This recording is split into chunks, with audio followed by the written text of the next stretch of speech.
kapau e nia ai huma e whawhikau me Tonga pa ke teu mai koe ke kamata mai koe whawhikau. Sai be hamea be whawhikau. Ia.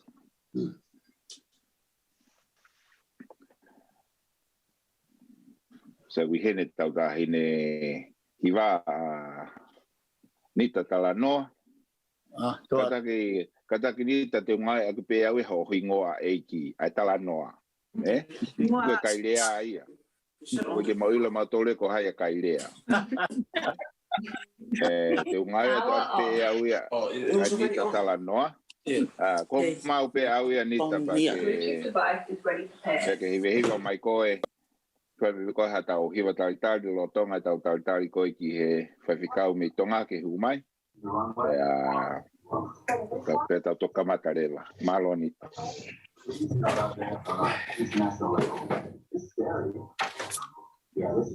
Mukada ke peo mote iho mo telefoni. Ka yongo lelei mai ai hiwa.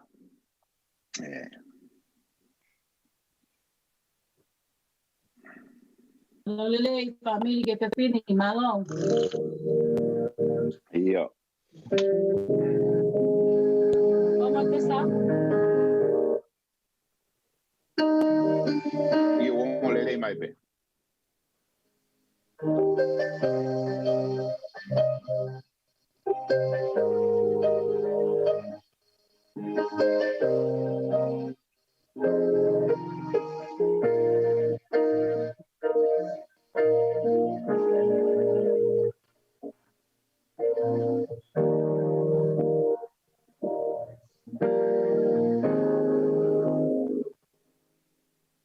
And you rock against the wall, and your mouth seems too tall. If you realize life's little ways to be, you can run away. Let the old man inside. You can change your circumstances with a prayer.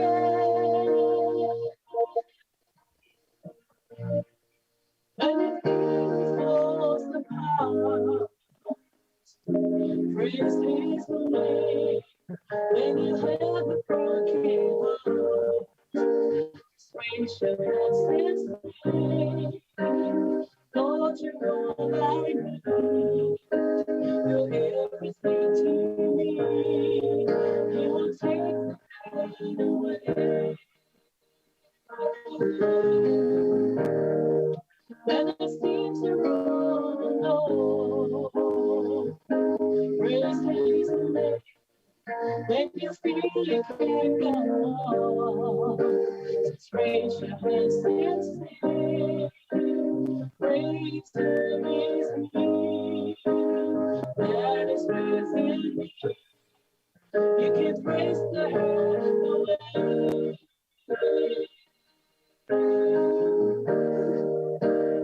Oh, you can open by the blood of the Lamb, by the word of your testimony. You see the darkness go as your faith begins to grow. You're not alone, so how can you feel lonely? When everything falls apart, praise His name. When you have a broken heart, just raise your hands and pray. Would you run like me? Camera. I know. When you take the pain away. And it seems to run alone. Praise His name. When you feel you can't go on, just raise your hands and say, greater is He that is within me. And you can praise the away.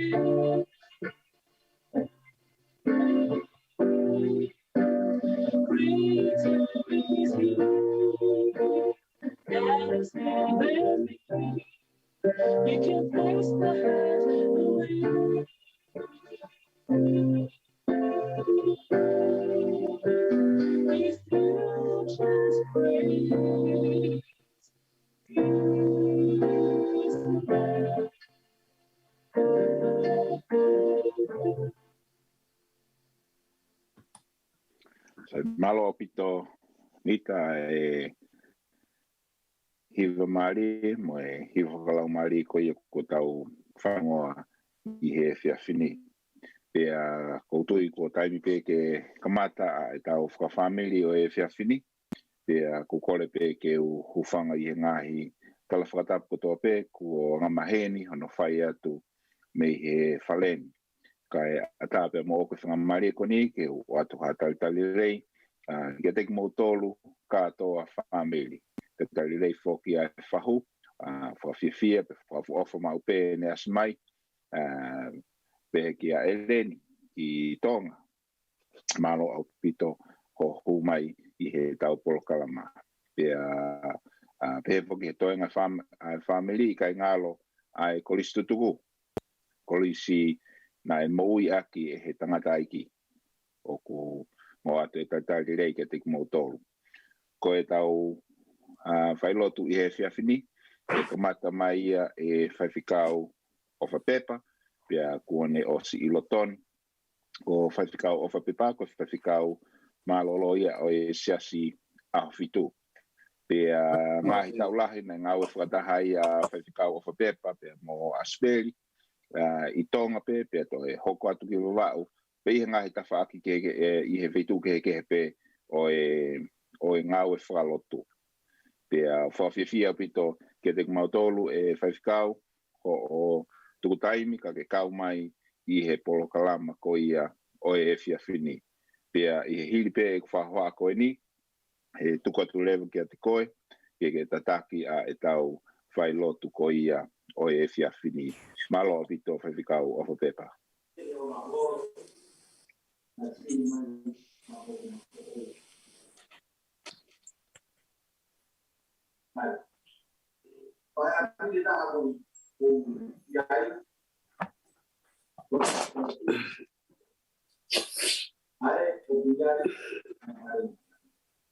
Kole pe ke kapau te ke mute o telefoni pe ko iPad pe ko laptopu pe kataki mute atu ka e ngolere mai a e tau whailotu ke i lotonga ngau e kau ngai whakateknikare ki he whinga i o e device a whaiwhikau ke hu mai. Mahalo lotonga e tau o tatari, ita te o kukei o kua e whahiwa ua.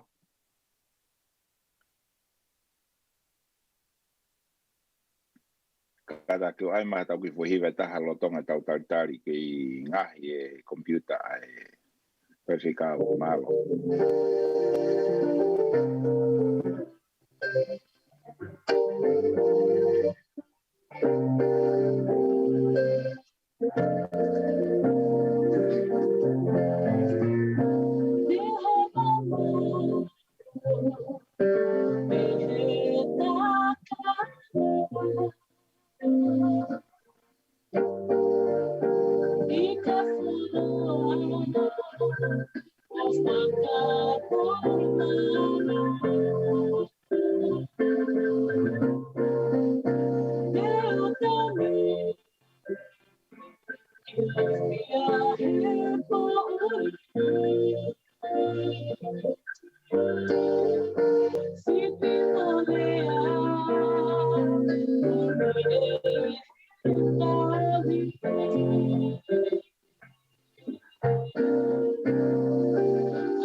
Malo pito mita ki he hiwa ko ke tukumai kai meni ki tau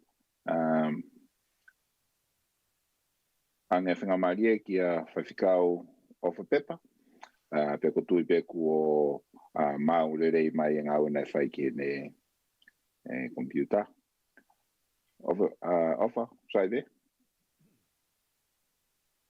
o te ke ongo mai o lea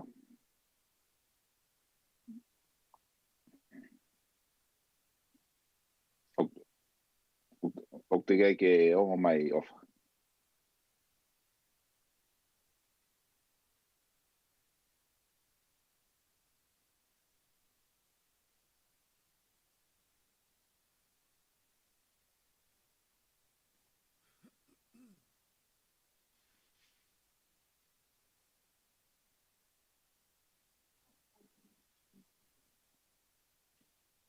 te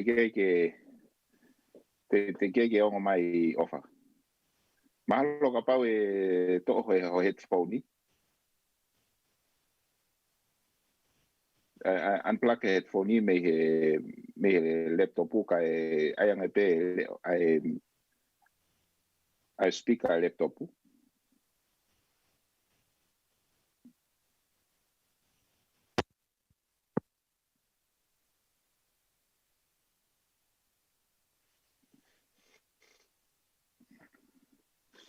o kada pe family ka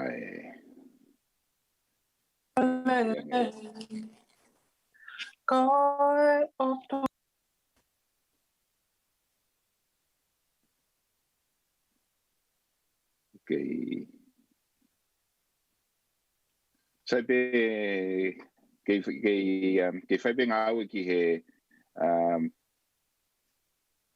device ko ia ai fai fikau ko me Tonga ka ku iheni a fai fikau Manu Latu ko fai fikau Manu Latu ko Palestine ma Lolohea siasi siasi afitu sai pe ani ka take your time on fix ai device ai fai fikau ko na ka kamata mai ai fai fikau e ko ni ka tokolosi atu kia ko fai fikau Manu kata ko unmute mai ko ho device pa ke hu mai kamata e tau fai lotu ka tau toki hoko tau tolu ki a whiwhikau o Pepa i he mo ui mai a ene device. Malo tau whaftai eiki. Tau whamalo mo whaftai. E ngāhi lelei tai whalau alo te he wani. Kone Tangikina ki tau tolu mo tau ngā whamiri. Pea neongo tau wheha aki he whunga o e pangai o e loi mati. Mo e tuputu ai whakau kau. Ka whamalo pe mo whaftai. E koe o tua ia, koe o tua o e whakawhia maari e kotoa pe. O malo mo whaftai ki he whainga maari e. Pea tuku pe mua ke whamalu atu i he talamalu ka kato o e whanua. Pea mo e lotu. Ata mua mo ke mo ku ai whainga maari e koni ke u whakakato ai whatongia. Ko kou nau ki ai, ko hia pe ko e more atu. Ko tau o whaanga ko Asipeli Vea Finau. Ko Asipeli na ku fofua whetaulaki mo tamai o eiki ko ni I he abiako ko furutoni. Pea nai me hoko pe au ko ki I tala whekau a Asipeli. Pea usaia pe foki au I ai, pe taimi koe o ku more ai koe o ku tāmate ai koe mama koe a mea kau toki tolo au ki ai o kumi haki mea kai ke o whakamāmalo. Koe anga foki a nofo api ako. Kai ke, I kai ngata pe ai lahi au pito me ngahi tokoni a tamai o eiki koe ni kia te au whakahino I au ako na ki I au I ngahi mea lahi whakau aki pe mo ngā ue. Nā kos pe me furtoni pe au ngā ue pe tau taha I Tonga ko rana pe a whakau kore hare pe mo whakau I laisa. Pe au hikirewa I he tau taha hiwa waru noa o ki wawa. Nā ngau pe anofo mo e whamiri o Asipeli I Mispa. Ta ke hange pe koe kukulau o whamaro mo whawataki. I he taimi lahi ne ku mau mo e tangata eiki koe ni kene hanga o ako ne kinau I he ngahi mea lahi I he anga o e ngā ue. Pe a utoki hiki pe ai o mau I ki api. I te uia ke mau hoa. I ki a mau I ki api pe I mataika pe ne afi. O mau koe ai whainga maari e o mau ai hoa koe I wawau. Pe au mamahe rewa o te teue ki api o mau hoa ai. Na ma nofo pe I he ki api koe ia. Kai ke? Ola he pito pe ngai Manapo'uli ke na dai koe ni. Ako whamalo mo whawhitai. I he whainga maari a hoa koe ni. Ke o whaipe mo a ha ki hoa whailotu. O ku whakapa pe ke tamai o eikini. Ta neongo kone more atu. Ka tupe mua whamiri. Ke tau hanga pe ki he otua, pe mwene wholofola. Koe ha whakakau. E o mai tupe mua ki hoko ka whakalotu toa ka tik tau tōna. Aure tangata aia ko wilo au kos mateu teu e tangata aia ki he api. Ko tau tolo e no kutoe. Tau kei mo ui. Tau kei toe. Tau kei nofo pe mo e tatari. Ke amanaki whakamanu ia to e whoku mai o tau eiki. Kone pe mua ke mai haki whakaukau, me whawhala ai o tua, kone pe ke wha tau lotu. O tua mafi, o malo mo whawhitai. Panga maari e hoa koe. Mau kau whataha I e teknolosia o e ahoni. Mei he wheitu u kehe kehe. Ke whaipe ai mau whaapa ki he pekia. O e whamiri e. O mau tō whanga I he loto mamahi. Puputu o e whakakau. E koe tangata whalala anga ki he whamiri. Kane o ngoia eiki. Mawanga pe hoa koe, o ia pe ko wholowhala. Ke wholowhala mai ka di mau tōru. Whakawhia maari e. Whakanonga ho mau ngahi loto. Pe tuku eiki. Ke whakamau pe mau tokanga ki he amanaki whamanu ia. O tala ofa te ke toi haku. Ke awe ki mau tolu ke api ko teu I. Ko mahino pe mua ka te mau tolu, o tua maf. O pikai koe ngata angai o e whanonga a whaitoka. O kaya aho ko ke tala ofa te ke toi haku. Te ke toi whawhangu aki mau tolu. O nau I whaitoka. Te mau toi whailoaki. Koe aho ia o reunion. Ai whamiri, ai siasi. Mo e ka kai koro pe o na lotu mohu ki he awhiona. Whalawhala mai ka tik mau tōri o whalawhala hoa koe neiki.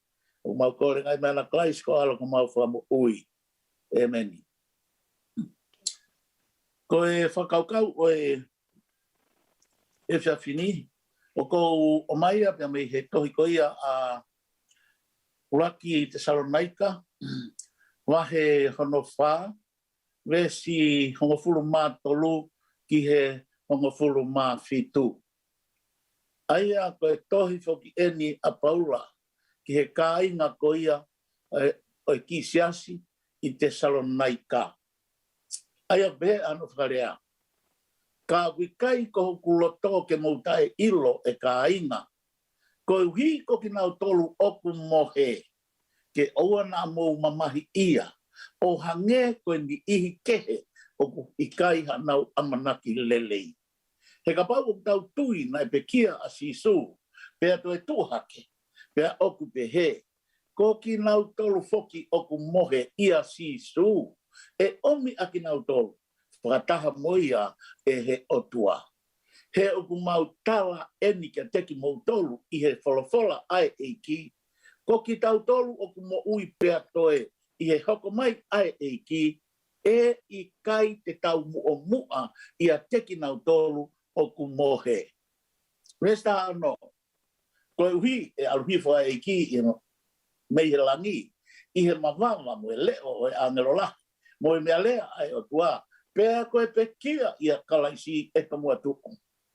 Pea koki tau tolu mo ui mo toe. E to'o hake whakataha moki nau tolu i he ngahi ao. Ke whakawhetau laki ki he eiki i he ata. Pea pehe. Ke tau i he eiki o taengata. Ki whakaukau e whāgo o mai mei he potu tohi koe ni. Rongstar. Tadau nei ka mai whā. Vesta tolu ki he taha fitu. Lok whakaukau me vesa nongo furu mā tolu oku pehe. Ka oku i kai ko kuloto ke moutai ilo e ka inga. Ko hi koki nau tolu oku mohe. Ke oua na mou mamahi ia. O hange koe ni ihi kehe. Oku i kai hanau amanaki lelei. Ko e whakaamu eni a paula. Mo e kau a konga, mo e kau ngā we. Ke mahino pe ki ka inga o Tesalonaika. Hange pe koe au tau osi lawe i loa ki ai. Ko ki nau tolu o ki mate, o ku uia i he wholofola, o ku mohe pe. Lawe pe ki ai a sisu. O ku i kai ke mate, ko e mohe pe. Ka koe whakaamu a paula, oua na mou mamahi ia, o hange koe ni ihi kehe, o ku ikai hanau amanaki lelei. Na iai ha ki whamiri, na ku alatu ki he mea whaka eiki, i he tangi mamahi ai whanau. Kau whatonga i peau ai toko taha i he whanau, o ku ikai pe ke tangi ia. Te haure vai toko taha lahi koe i he whanau koe ni. Masi isi one. O kai ke ofa koe, he mea whaka eiki, koe, kua more atu. Kua mate. O kai mea kai ke tangi ai. Pe talanga rewa si one, e tau kete. O kui kai ke utangi au. He koe pekia, ke utoe whi loaki pe au moia, i he aho koia, e whoki mai ai ai eiki. Aia koe whahinga whakakau pe he, mai whainga koe a paula, ke ave koe ki he kāinga o Tesalonaika. Ke oa mua na tau mamahi, oa e puputuu, oa e tae manonga ai mo ui. Mo oni pe ia kuongo kati tau tolu ai mawai, mo e more atu, ai tangata mahu inga, tangata whaitonunga, tangata whalalaanga, oi family. Ka o mai e paura, oa mua na mō mamahi, o hange koe ni ihi kehe, o i kai hanau a manaki lelei. Ia laki pōpea o e whailo tū family, nā whanongo ke lawe asau, toko lahi e kau whaife kau i he family. Ka ko osi si alota atu pea, o ki ai pea e nonga mo e fia maarie. He ku mau pe e family, ai amanaki lelei ko ia, e to e foki mai a sisu. Te tau to e whai loaki pe mo e tamai o eikini, i e aho ko ia e foki mai ai eiki ko sisu kalaisi. Koe ne foki mai, ke ave ang tau tolu ke api, o ku ne teu i. Family, o mua, te tau mamahi o hange koe ka kai, o ki kai ke nau tui ki he eiki, o kai ke nau tui e to e foki mai a sisu. Whakakau whana wā, vesa nang fulu mawha. He kapau o ku tau tuina e pekia a sisu, pea toe tu hake, pea oku pehe. Koki nau tolu foki o ku mohe ia sisu, e omi aki nau tolu whakataha moia e he otua. Pawhita iki he eiki. Ko ilo ilo pau. Ko ki tau tolu kotoa e whamiri he houa ko eni. Ko e kakai tui ki a tau tolu ki he eiki ko sisu klaisi. Nane pekia i he koloso kāri ware, kene whai ho tau huhu i. Kene whai ho tau whakamore more i.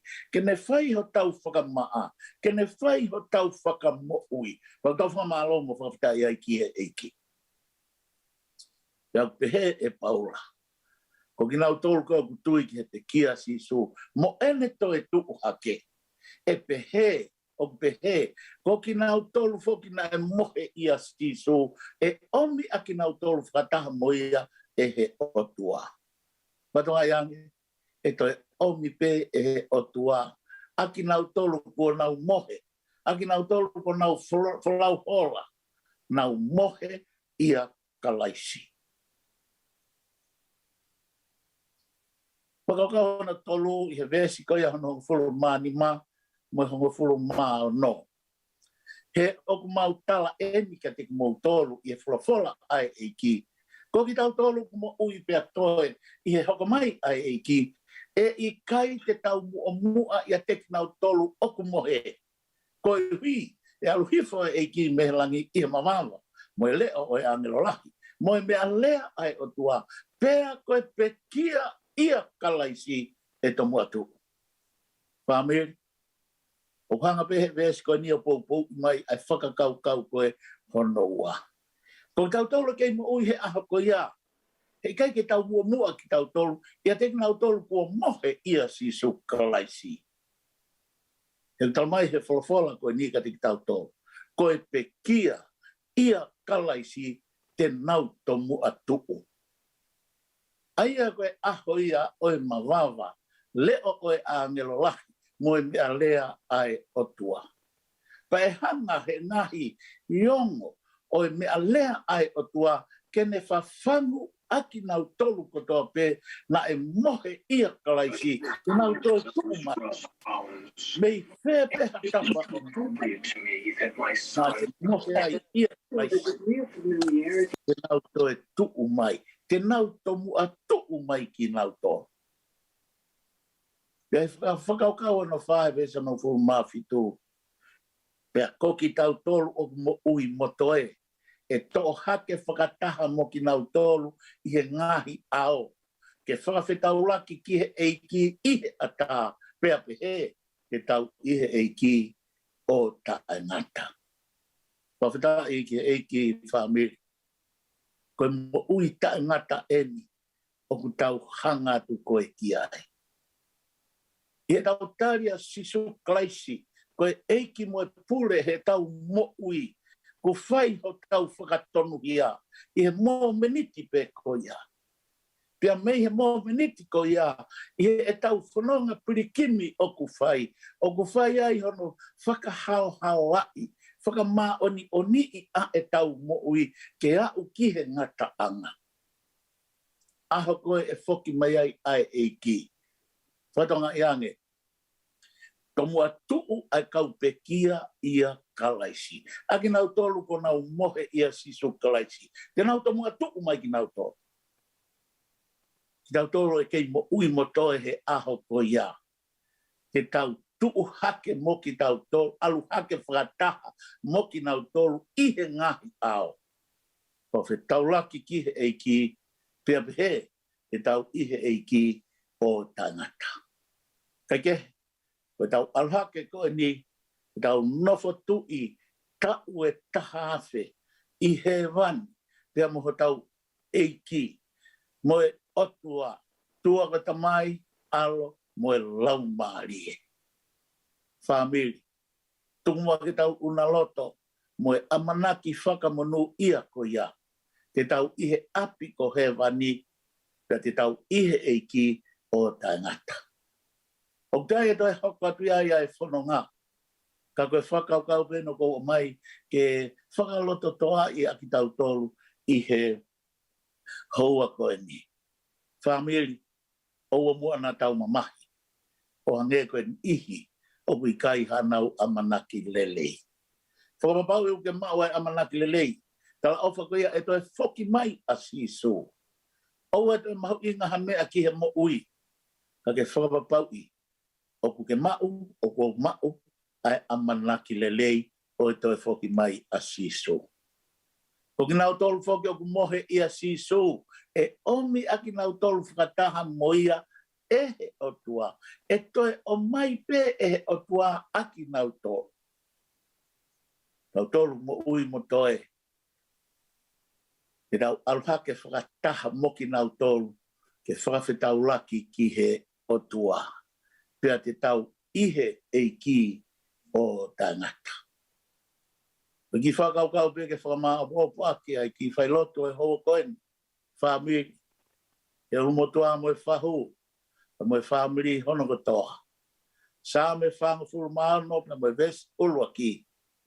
Ko e otua, ko tau hufanga. Mo e maalohi. Ko e tokoni lahi mo ofi e whai ngataa. Kai pe ai hawhanga ke malu ki ai. Taulo fu mai e pentemika, ma ngahi whaingata kehe, o e mamani anga o tau mo ui ai. Whamiri, tupe mua ke tau hufanga pe, ia sisu klaisi. Ihe o tua, sisu na ne pekia ihe kolosi, ke ne whai ho tau whaka mo ui. Tupe mua ke hoko pe ai o tua koe māloki. Ai mafi koia oe o tua. Tau ungai, tau whalalai. Na I kuna a sisu ai misiona na ne hifu mai ai ki mamani. Fou I he whaingataa, fou I he mamahi, fou I he manuki, fou I he whakamaa. A ue ki a kau whakalava. Kua osi, kua lava. Whamiri, koe le o ia o I kuna.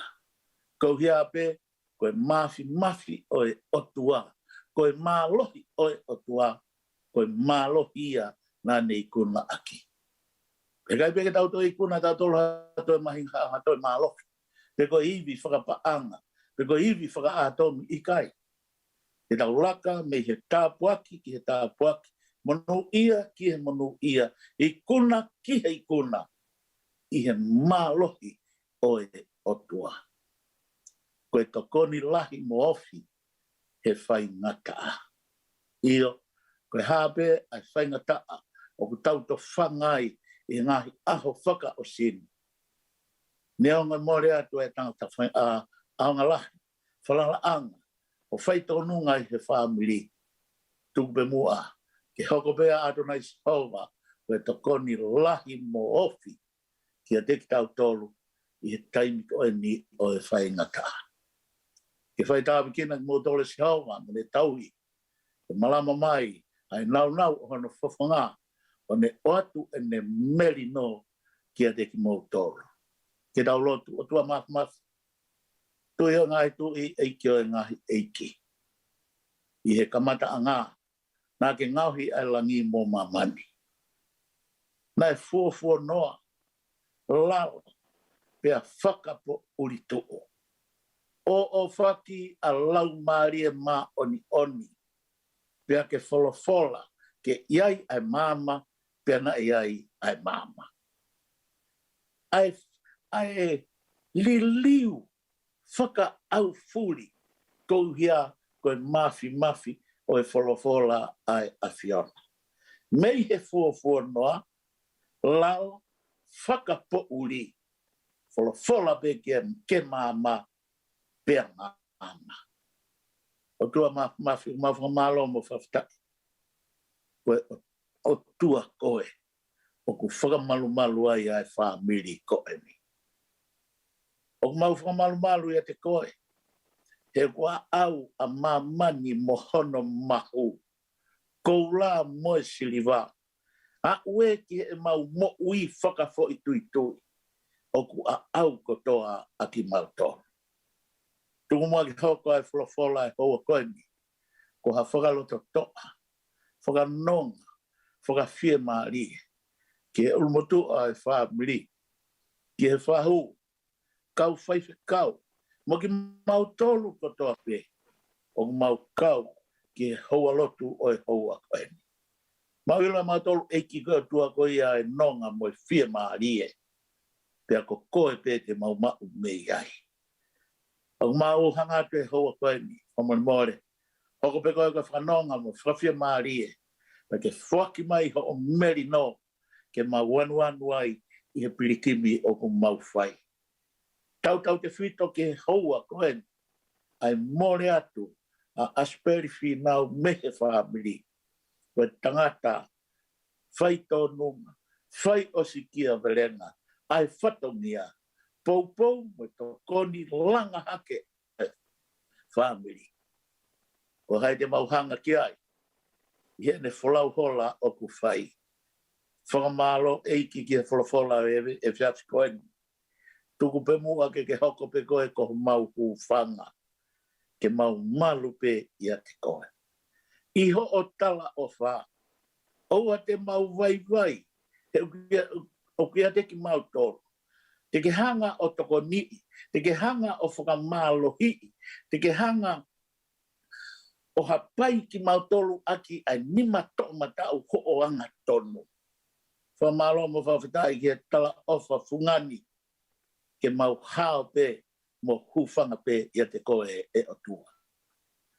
Tuku mua ke hoko pe ai whamiri. Ko ho nau mālohi ngā pe ai a Fiona.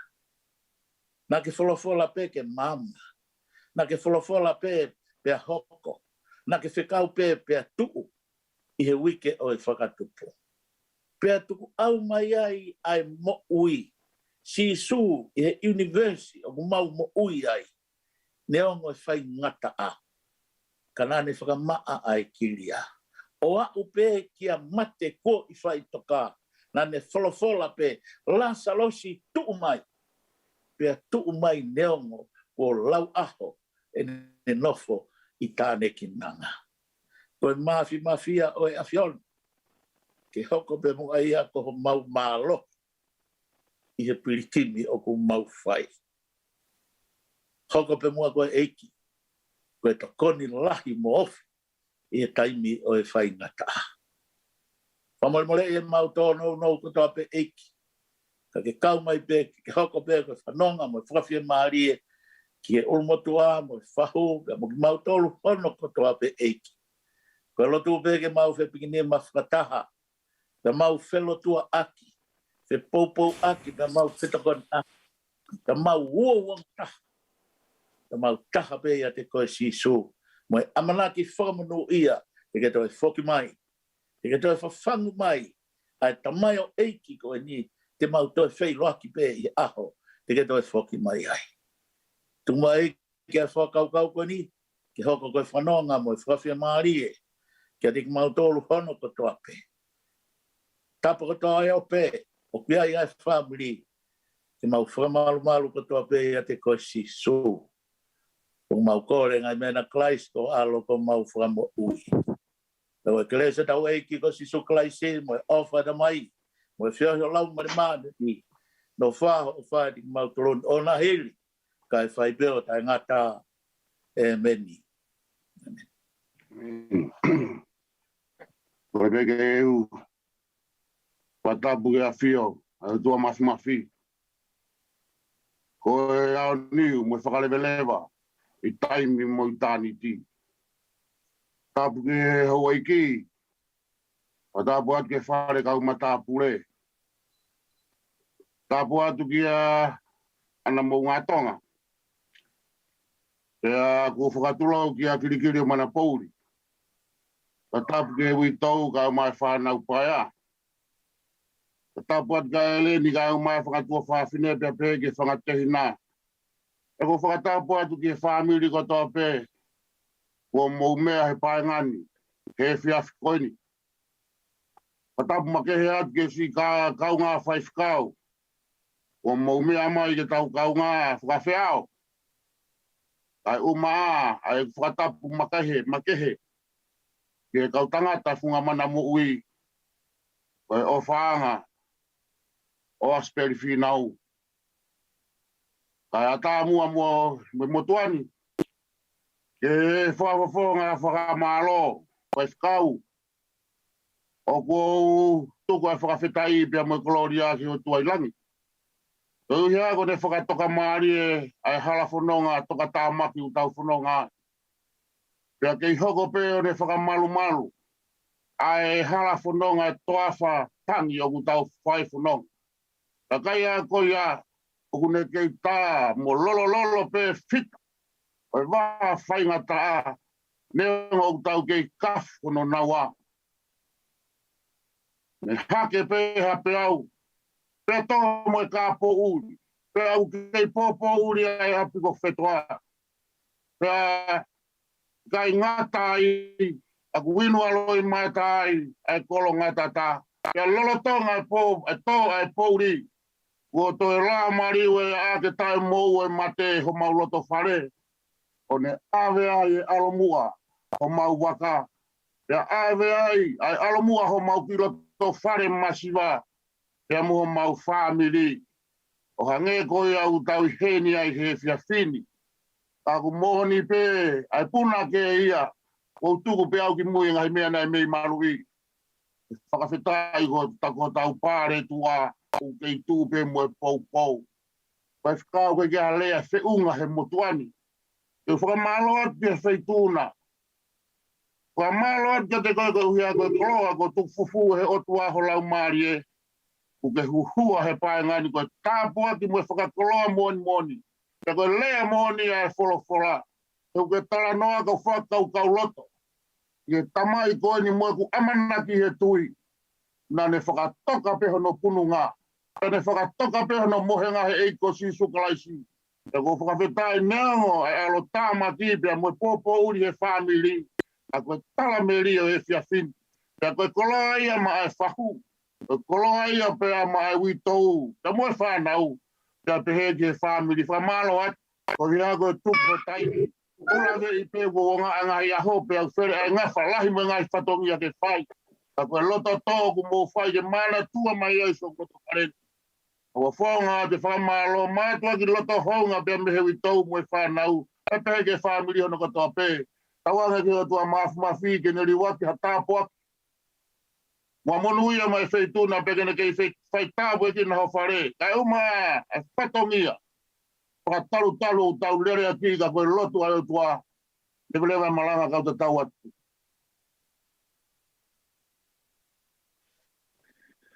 Malo apito Pelikau Manu Latu. Koe whamalo na family ko whahauko atu e Pelikau Vea Finau.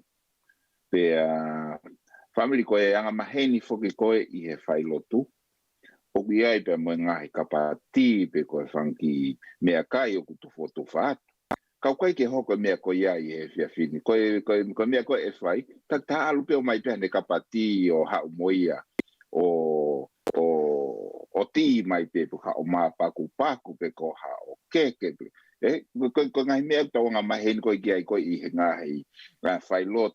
Tu ngahi apo o ngofua pe ka pa wa ka pati bu ha al pe ko ke lavat pe ko to mai he ko e fia ko a pongi o hange pe ko hatau apo e ka mata e fia e ka mata he nima pe ele ki fuolo to ko to ia ni te na ki halo fia he lele ko ngai fai lo tu pe ko ha ko e to da meses mai ko ki fuluti ko e ka ngai mea ke ai pe mo ke te ki tu o ki fa kai ke ko e formalo bito ke lava da fa lo ulaki ko we hen foki a etau kolistutuku kolistonga ko kole be ke kolistutuku kolistonga ke na toki hoko mai he tu a o e fa lo tu ko me tonga tapau te tau kolosiki a fafikau of a Pepa ki Tonga tu pe ko maule le mai wongo le pe of a Pepa ia mana tu ibeki unmute mai ho laptopu Kilea mai ange ofa peku. O peke ongo mai. O ku mahalu ke whanongo mai beke ku rea atu ka ku malu ke whanongo mai beke mau rea atu ka ku ikai ke ongo mai ho rea mai.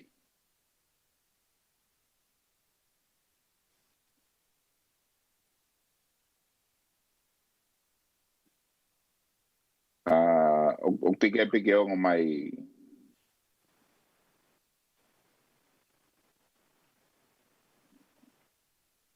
mahalo nak fia inuti o laptopu au. Pepa. Teki ai. Peke ongo mai of.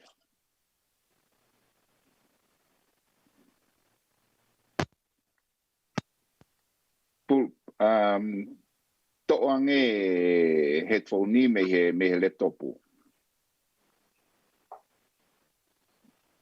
To ange headphone ni me laptopu.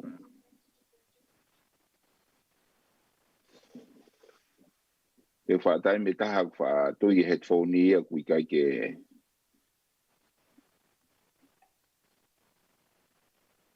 o i kai ke ongo mai he mea.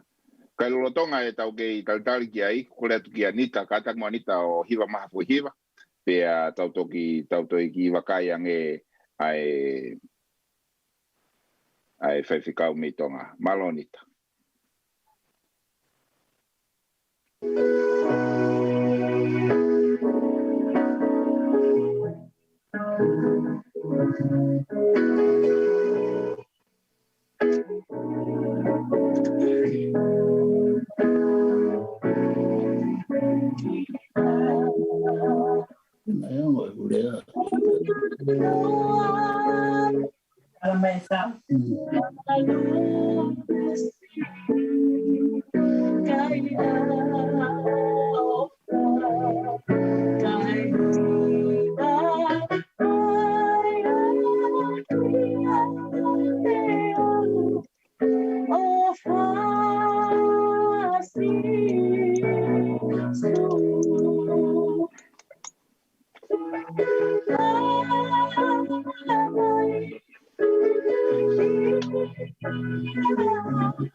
Malo pito nita tau toi close peki a whewhikau o Pepa, ma tui ke unmute ho o telefoni pa ke toki whalotu mai. Ki unmute ho o speaker whewhikau. Ko ia. Computer kena le aku hublo tu mau. O gu ke whanau ko mai? Ia, sai, malo. Sai o pito. Ongo rei atu we. Ia. Sai.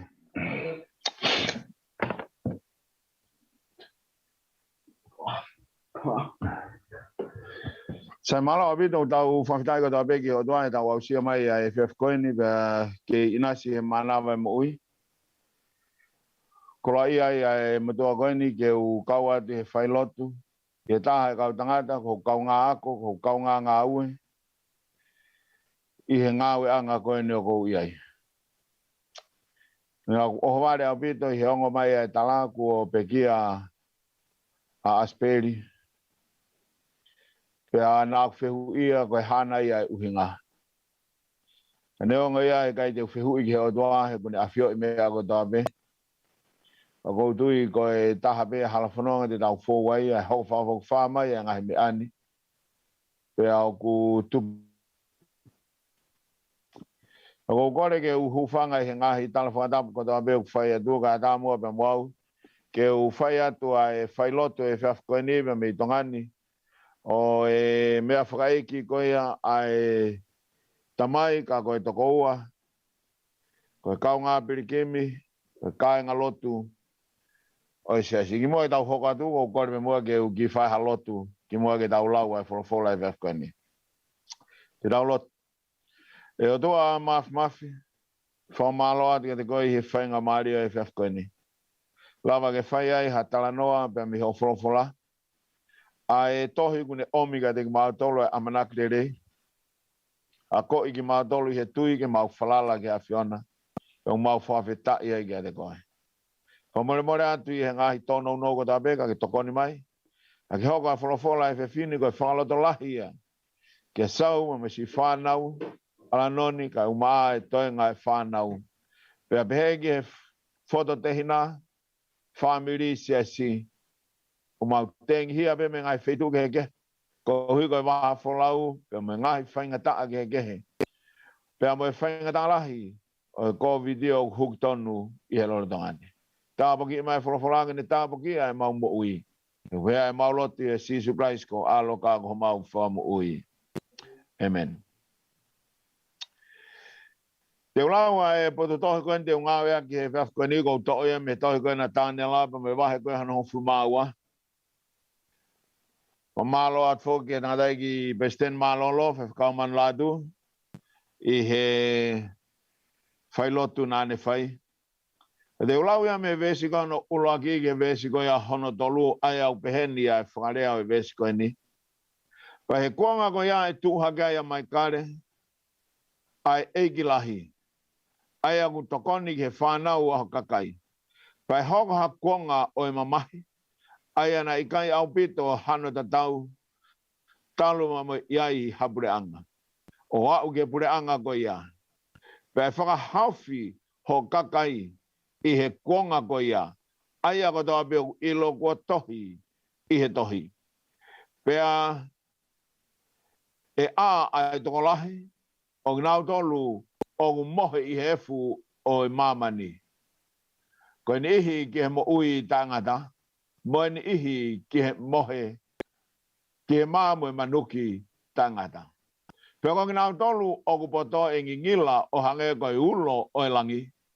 Mong nau tolu o gu whaka tafoki ai tolahi ki he mā oni o hange ko ngahi whetuu ko ia o ta ngata pia ta ngata. Ko whatulau atu mo halotu. Whatapu atu ke hamata pure. Whatapu atu ke sauwa misi whanau. Uitou alanoni o me toi ngai whanau baia. Tau whawhetai mau pe neonga hoko e whainga taa. Ka kuia mau be ho tau pare tua. Ho tau pare tua. Ka ho tau eiki ko sisu klaisi. Pe moni ko tau lua mahanga he lo to fare ni. O pekia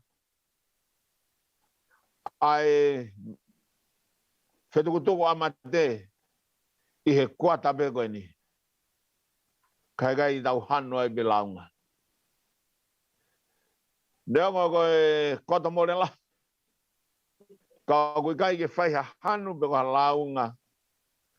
He koe tūtu uni be ai nofo koe ni. Koe nofo fetukutuku. He koe nofo be he mamani o whakataimi. Ko tau api. O hui he potu ke heia. Ko tau api a. O tau tatari kei. Pe au tau whakamu ko tau be ka au ki ai. O tau iai pe mo sisu. Pe te tau iai mo ki nau tolo tau ngahi o whaanga.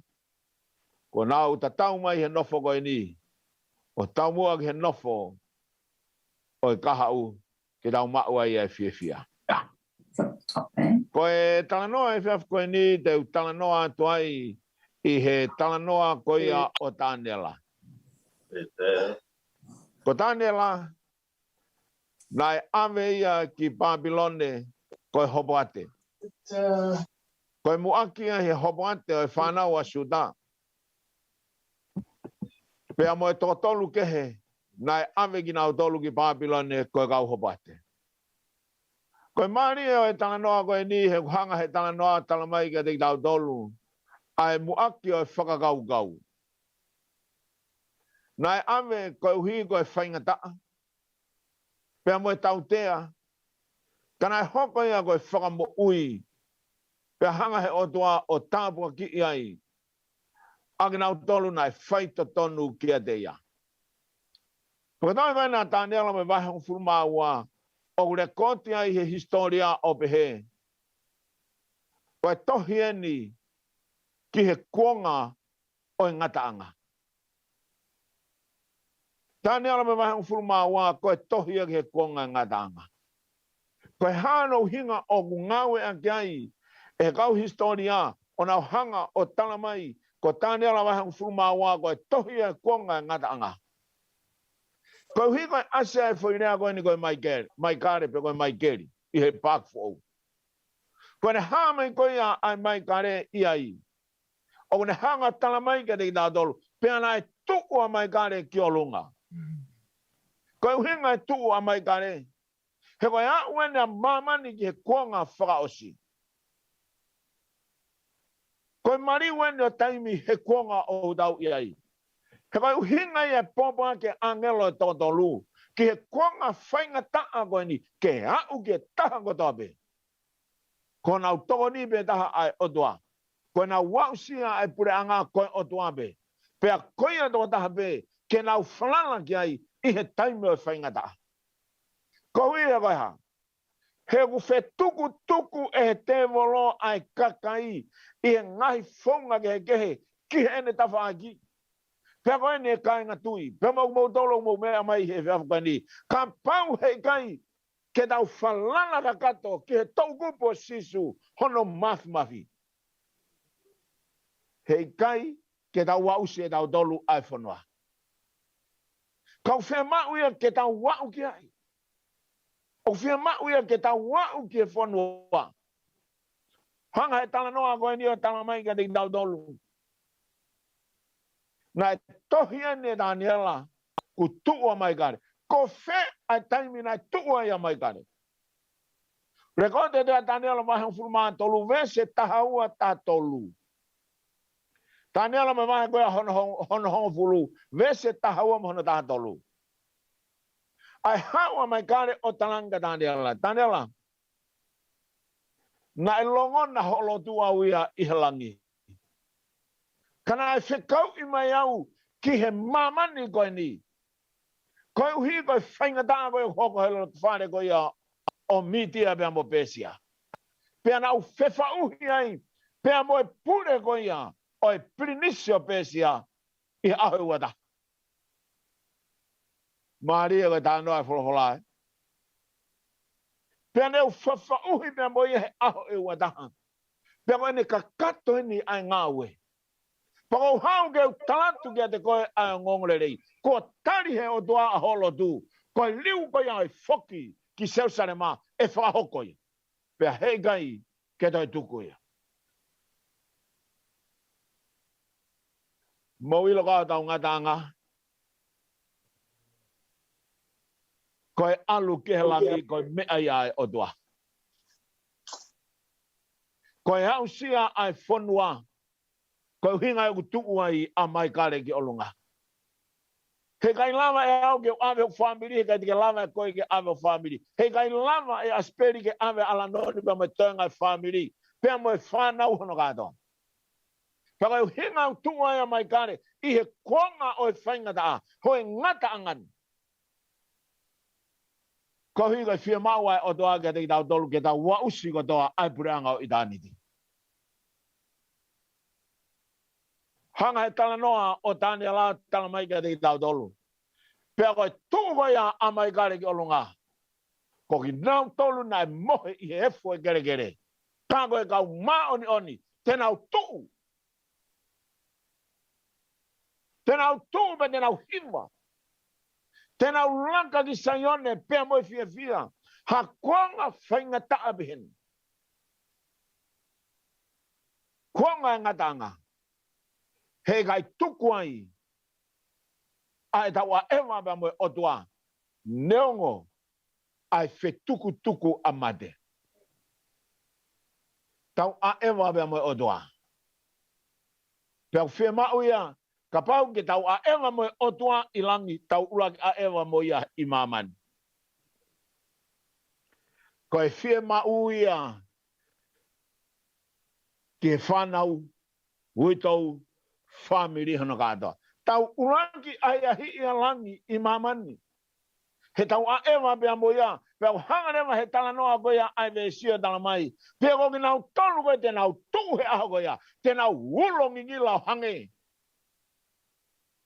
Koe mama koia olangi. Pea te nau ngila. Agi nau tolu koe unau tafoki ai toko. Whaka tafoki ai toko lahi kihe otoa. Te nau hange koe ngai fetu koia olangi. Iai hoki mō puna. Koe taimi ko koe ku hopo ai mahina, ase ai mahina.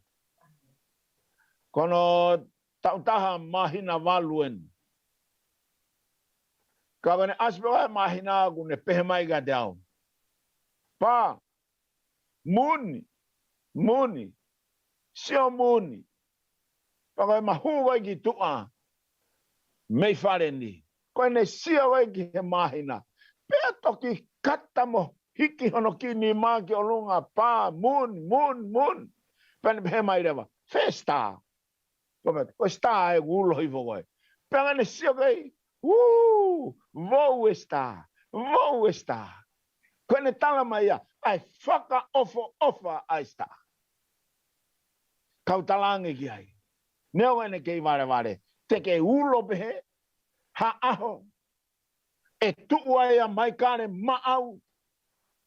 He whakao singa e mamani koe ni, teke ulo pehe mea milang. Hanga tala noa o mai kia te tau tolu, ai anga i misi o e tau whanonga. He koe uhi koe ha. Koe nau tolu koe ia ai kau maano ni te nau tuu, te nau ulo hange koe whetu o langi. Ko mana tui mau pe, ai wha rea Asipeli ka te au. Hiri koia e mawhaakalasi koia i he TNR i fisi, i fuldoni. E mahume pe oi ki tu aba pehe mai nā tai giga te au. E whai whakau. O ku kei loi, o ku fia mau, ke tau kakaha, o hange koe laa, he aho koia e whoki mai a sisu he mamani koe ni. Pea talange. He te tau hoko koha laa, pea ne pehe mai. Koe hulo koe nau e otua, e tupu me ai a e tau hulo. Te tau hulo, mama ngia, i he mama koe me otua. Paka hinga ia tala no go fai e Daniela. Te tau mama ngia pa tau hango go mama. I mea ko e hanga he o toa o mai ko nau o ona ke inasia I ki tau. Ko kuanga ni ko kuanga o whainga ta. Pea tala noa I he wesia a ngahi mea. O mahino ki a te tau tolu kua pau ke hokoi. Pea ne tala mai rewa ki tau tolu. Pea ko nau tolu ko ia ai kau whaianga hala. Te nau tū I haki taimisi. Ke nau mamata pea nau te whoki. Ke luo. Ko hanga ia e tānela vete mai. Aki nau tolu koe na nau hanga o tutuki a sisu ke kolosi. He ulave kia ia tānoa koe a kosperi ko sione. Te nau tū mai ke nau whamo ni. Ai au haere mai helangi. Pea nau te whoki o te tari tāne ki nanga. Ki ho nau tautea. Ko te hanga rewa. E whahama waha no ulaki. Vesi koe fitua talamai kia te tau tolu. Te tau e mamata ai mata ko toa pe kia te ia. Ai mata ko ia. Oi maoni oni. Pea mo e mata ko ia oi anghala. Ka hiri ko ia. Oi tau mamata ko ia. E whoki anghala ki hefo gere gere. Kai anwea maoni oni kihelangi. Ko tūnga ia e tala noa historia whai e tānela mā tau tolu. Pea mahino re mai kia te tau tolu. Hono hanga e tānela. O vete mai kia te tau tolu mea koe toi tu. Tala mai rea mai ulak te sona eka me wahe koe ia. Hono whaa vese tahono tawhi tahawalu. O tala mai e toi tu ai ma tepe mi whai toka. Pea whamatana rewa ulak korintong wahan fulmani maa. O tala mai koe nau tu koe ia. E aia I he auhani ai tai whauha. Pea aia I he sino mateni ai tai whamate. Koe hae mea te utai malanga malohi atuai. He poni, he koe pekia. Koe hui mahafu, kane toka I he mate. Koe tangata nane taukawe I mo oni koe ia. Ko kaunga aku. Kaunga ngā ue. Koe tangata whai malohi he mea nane tuigai. Pea uhanga he amanaki koe ia. O omi kia te tau tolu, ai mea kui koe tua ki whale rei, oi whanonga anga pia koe nofo whainga tānu tau ia. Lahi e whainga tā. Whetukutuku mahalo a asteleria he mate I he whakautua. Pea mo mamani. Kau whetukutuku a tongani, kau higo e ngahi whainga taa ki heke. Oku inasia ia tongani I he ngahi whakautua e nofo wani. Katoa ngai mea ni peka hae whaunga o whaia ia ai whetukutuku. Ka koe whainga tā lahi o tau whihanga hangai mo ia. Ai taime o ku mone ai mea te tau tolu ai mo'ui. Ka hanga tā nea tala mai kia te tau tolu. Whakapa pau ia e tuanga kuke tuai. Ai stepu o kuke lakai. Ai mea kuke hanga whai. O kuke whai kotoa ia. I he tui mo e amanaki. E whawhangu koe he aho koe ia. E whoki mai a sisu ke mamani koe ni. Peka ke ngata pehano whangu koe. Kai li liu koe o whata taupa me tala noa paula. Ke kakai koe ia o Korinto. E li liu koe he kemo e mata. Pe u tala mai rewa e te sonaika. Pe te tau aluhake o whawhi tau laki. Kia teia I hata. Pe a wakai te tau ihe eiki mauai pe o tangata. Koe mea ni kou kuhui he kau evangelio the hope of glory.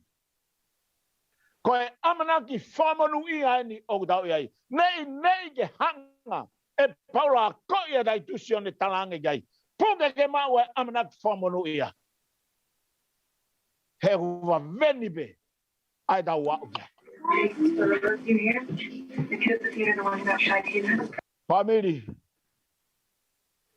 Koe tōtau a Asipeli te watu ai rea koe ni. Oi. Wakai he toa e kaukaua. Wakai he toa e kaukaua. Ka rea o malohi. Ka ngau e o fefeka. Ka whakamatala o uhinga. Pea toki alai sia mo alai kolonga o tākiri ko mo tāki whanga. Pea whakatoa ngai o hema mo matau hene tofa nongia he lotu. Whamiri me mo sias. Pea koe uhinga ia. Ai tō ai kaukaua. Ko whamalo lahi. Hena ia e taimi. Nā ku whamoreki mo Asipeli. I he ngai wheituu i Australia nā kui hai. Ma tala noa. Ma whailoa ki whaka osi bea bea moe. Tōta hani. I he ne lava mai ki tonga ni he putu nai whai. Nana hawhada hai mo sau. Pako whailoa ki whaka osi bea. Pea mo Asipeli. Ko ho ma whailoa ki hoko a ngā be. Te ma whailoa ki apo i tāniti.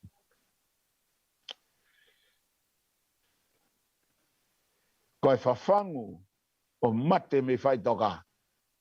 Ko e mea tā bea e o tua.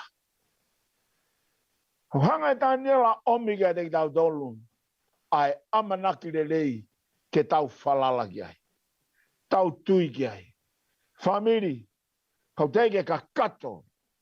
Ho mo ui he o tua. Whe tuku rewa ki ai. Siare. Kau teke aike ka kato, ho mo ui he eiki, whe tuku rewa. Whe tuku rewa ki he eiki, he u whia mau koe he eiki. He u hanga he eiki o whia mau ki tau tolu, ko hui ko hono whinangalo, ke tau wau sia ai pure anga koe ia. Ko hanga tāniela omiga te ki tau tolu ai whakaloto lahi. Pene amo koe re kontia histoni au talamai, na e pe kia a Tāniela i Babilone. Kana e mamata a Tāniela ki he foki. Kana e kai ke foki a Tāniela.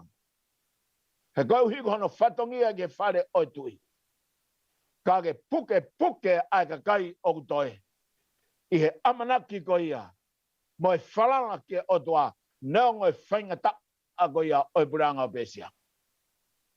Hangai o toa whakatua ngai mea ko tā bebe ne whakango fua ngai mea ke hok. Koi hui ke ha. Ke teu ia e tau mo ui ke tai. Teu i ki tau tolu. Ka iaha aho ko ui ai a mate ke te tau tolu. Tau alu fie alu. Heu tau ilo e whawhangu ki tau tolu. Nei ke tarange sisu. Kia mere mo maata. Koau koe toi tuu pea moe mo ui. Koe au toi kia te au. He kai mate ia. Ka e mo ui mea. Kono hinga ia o e amanagile rei. Hanga e tāniela omi ke tau viu he whiafkoe ni. Koe hinga e whai rea koe a koau koe toi tuu. Me he rea te whito na e to o mea i. Koau ia. Te atua e mo ui kia te koe. O kui hoku ni maa. Ai mo ui. Pehea ku taua taina, te oange kia mea. Kau hige ha, ke tō mai ki he mo ui tangata. Pako amanaki ia, ai karistiane, ke whoki maa sisu ki he maamani koe ni. He koi utala mai tāniela, ko ki nau tolu e kau maano ni e whawhang. Pako ki nau tolu ai kau anghala, te nau tua mamata, pe nau te whoki meki whai toka. Ko hui koe ha, koe whai toitu mamaheia. Ake nau tolu na nau tutuki a klaisi, ke nau whamoni i, ko sisueni na nau hanga o hokataua, ke kolosi koe a kārewari. Matea ia sisu ke whamoni more e tanghala. Ka koe mala ia ia ka teki nau tolu, hena nau whai he tai ilo. Tō ai e rea koe nia sisu tamai, whamore more i ki nau tolu, he kai te nau ilo, ai mea au nau whai. Nai uhinga, ange me moha nau whainga maari, nai aho te nau tari ai au, oi, ai soti a goia nai tūmane pāman here tāma mo ene tau. Nā ne tuku koto atu, i he lalo kroso kāre wale. Ka ne tūlu tui o ne ui hake, ko e tangatani, tā koe alo mo ni beia oi otua. Whewhe nai ki taua. Whewhe nai koe whanau mai kia te au pe miho abi. Whewhe whanau, whewhe famili, kau ngā, kau te kula, whewhe anga i tau whanonga. Koe apio i tāni tiok pau. Koe apio i tāni tiok mahinoia. Ka koe hume ki ai. Ai toko taha. Nā ne ui ki hono eiki. Ko tukua te pāma mo here tā. Koe ku hui mahafue. Pe au tukua e tau.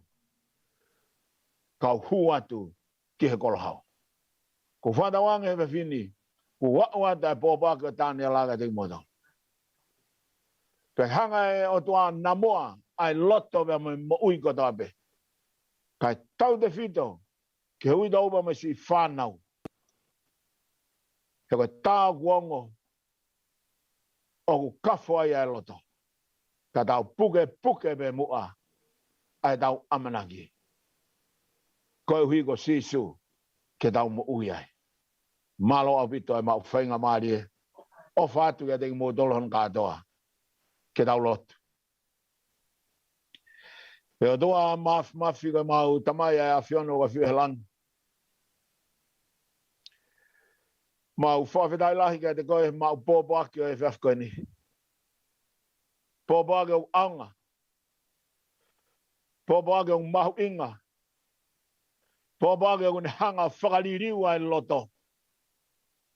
Pōpo aki o kune omia amana kiki he loto whare ko tape. Kai tau te whito ki he loto whare o e mamahi. Pe au whadawange. E hanga e otua o tāpua ki i. Ai loto ko tape ake wholofola e whiafkoene. Eiki whamore ai ki mautolo me tono no ko tape. Kai tau te whito ke si whanau huktono e whaingataa. Kau ngā maheni, kau ngā lotu, family, kau maa ki nau tolu ko tape o mea mai. Tuko eiki ke taha pe mau amanaki ia te koe. Me mau mau koe. Ko mau mau ko toa. O au ki tāniti. He upea e mau lotu. Ia Sisu Christ koe alo. Ka ko mau whamu ui. Pea koe tāpua ke toa ke te mai me alo me lau maria maani oni. E nofe e ui tau si whanau me mga puna. Family kau ngā ako. Pea mo e whanua. Pea tuku e mok mau tolo o nā tuku kai whaibeo tā ngata. Amen. Amen.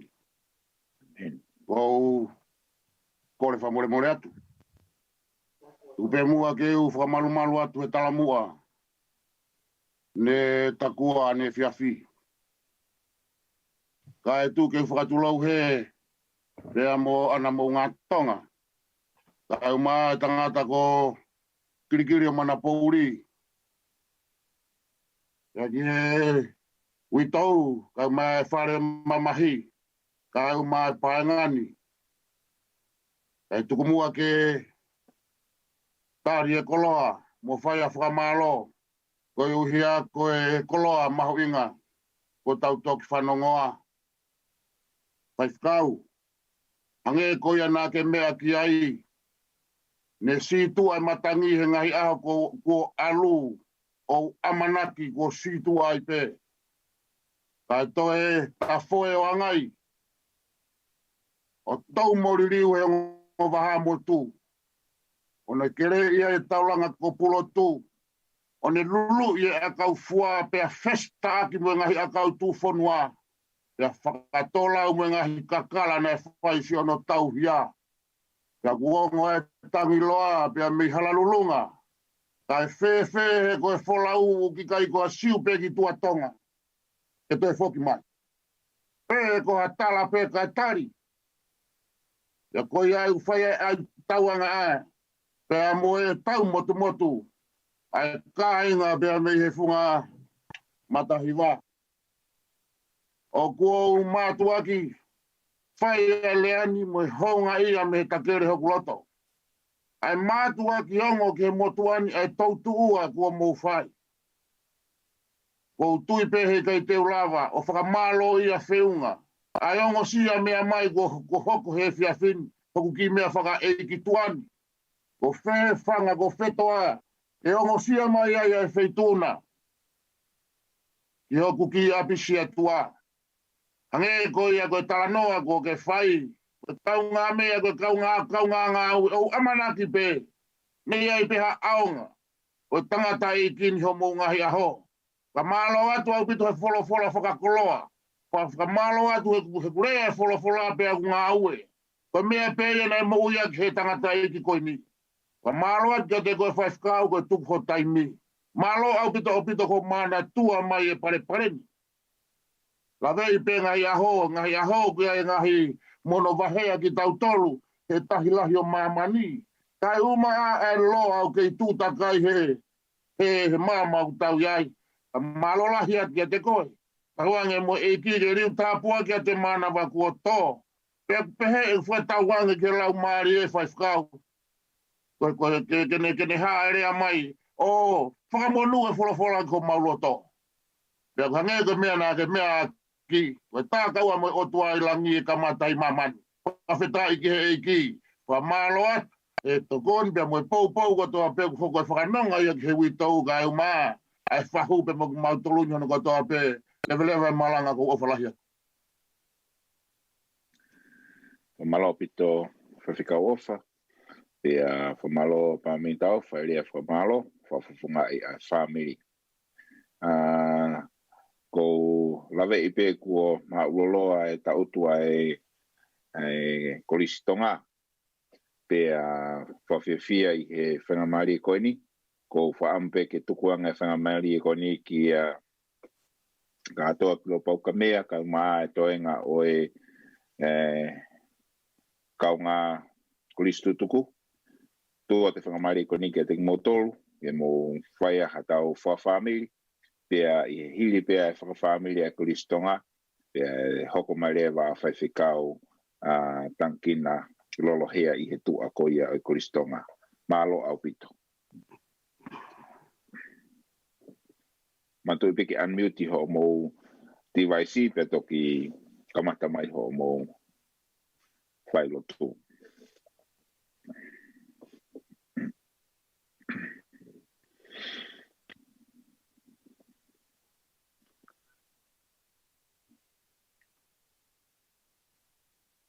Te kai ki ongo mai o koe piki foi mai ka kulokula ku ia ki kolos kulokula I he screen kolomi peki oia kolomi peki foi maika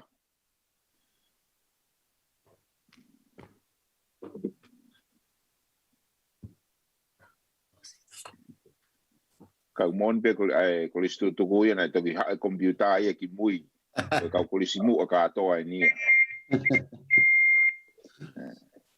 te ki kolomi peki foi me ko mute kai kata ke humai ai palestini ke hoge palestini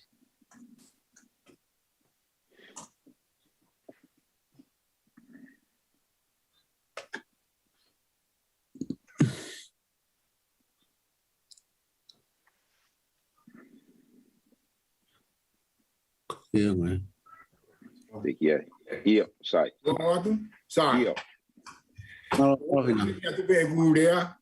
Io. Sono le rei mai. Dai malo. Moni la wa se kau. To ha me ngai dai mini. Le na pe dai ni ko. Malo, sai malo da ho atu. Ma dai failo tu ai ko stu ko stonga. Fadap ki o tua mafi. Fadap fo ki ka foi ficar halot. Fadap ki famapuna mo fanau a ho week. Tu funga to tai mata pule ma tau fnua. Fadap ki fahu ka ma ai urmotua. Padapu he wito ka ama si whanau paia. Padapu ki he whamiri maheni utau kaunga lotu I he whiawhini. Padapu make he ki he pekia Asipeli Finau. Kone omi ki tau tolu ki tau whiloa ki neonga I tau nofo wama mahe whanoa. I he whiawhi mahaunga koini. Whahau mai umotua, wito mai whanau, antai whakamalola. Me he kostu tōku e kostonga. Kotoa I he kolope, pehe whoki he kontinenti. Whainga maari e kumo o maki mautolu, maulau e kokoloa. Pekai te mau whiu he tari. Pekai te mau whiu he whanongo. He mau ilo. Koe alu pene ai taimi. Kai ke mau te whanongo ki ho mau toko wa. Mau heni pia mo e whaise kāu solo liku na whokitau. Ko e whaise kāu ia I he sias United Church of Australia.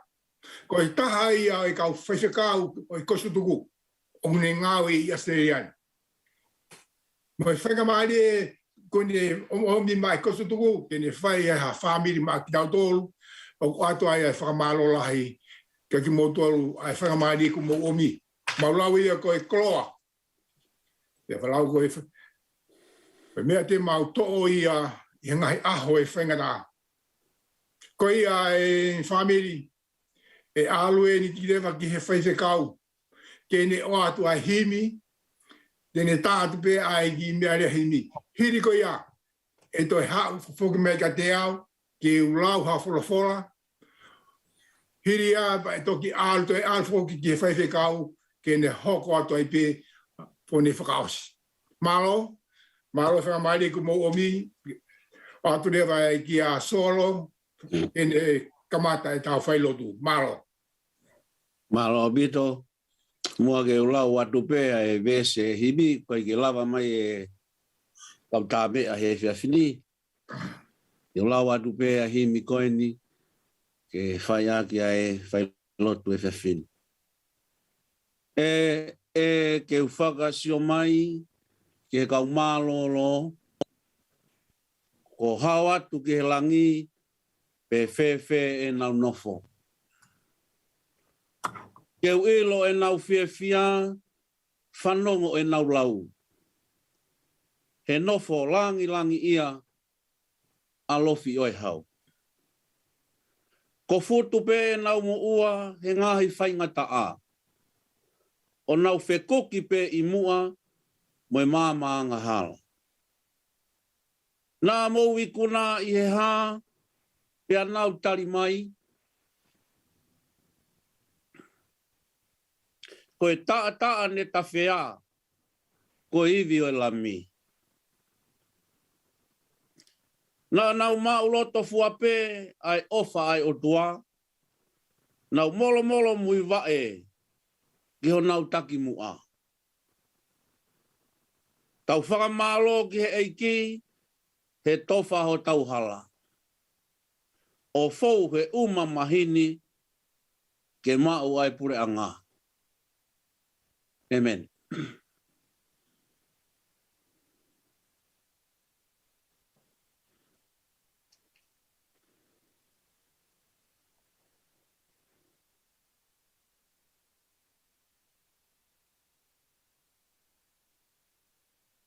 You know?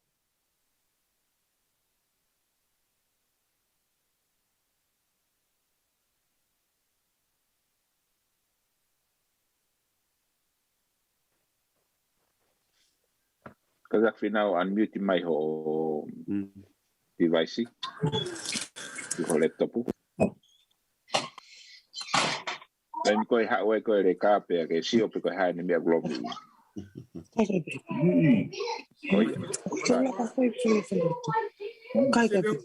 Lo mi te mati me fa palang yu ki mai ne fa.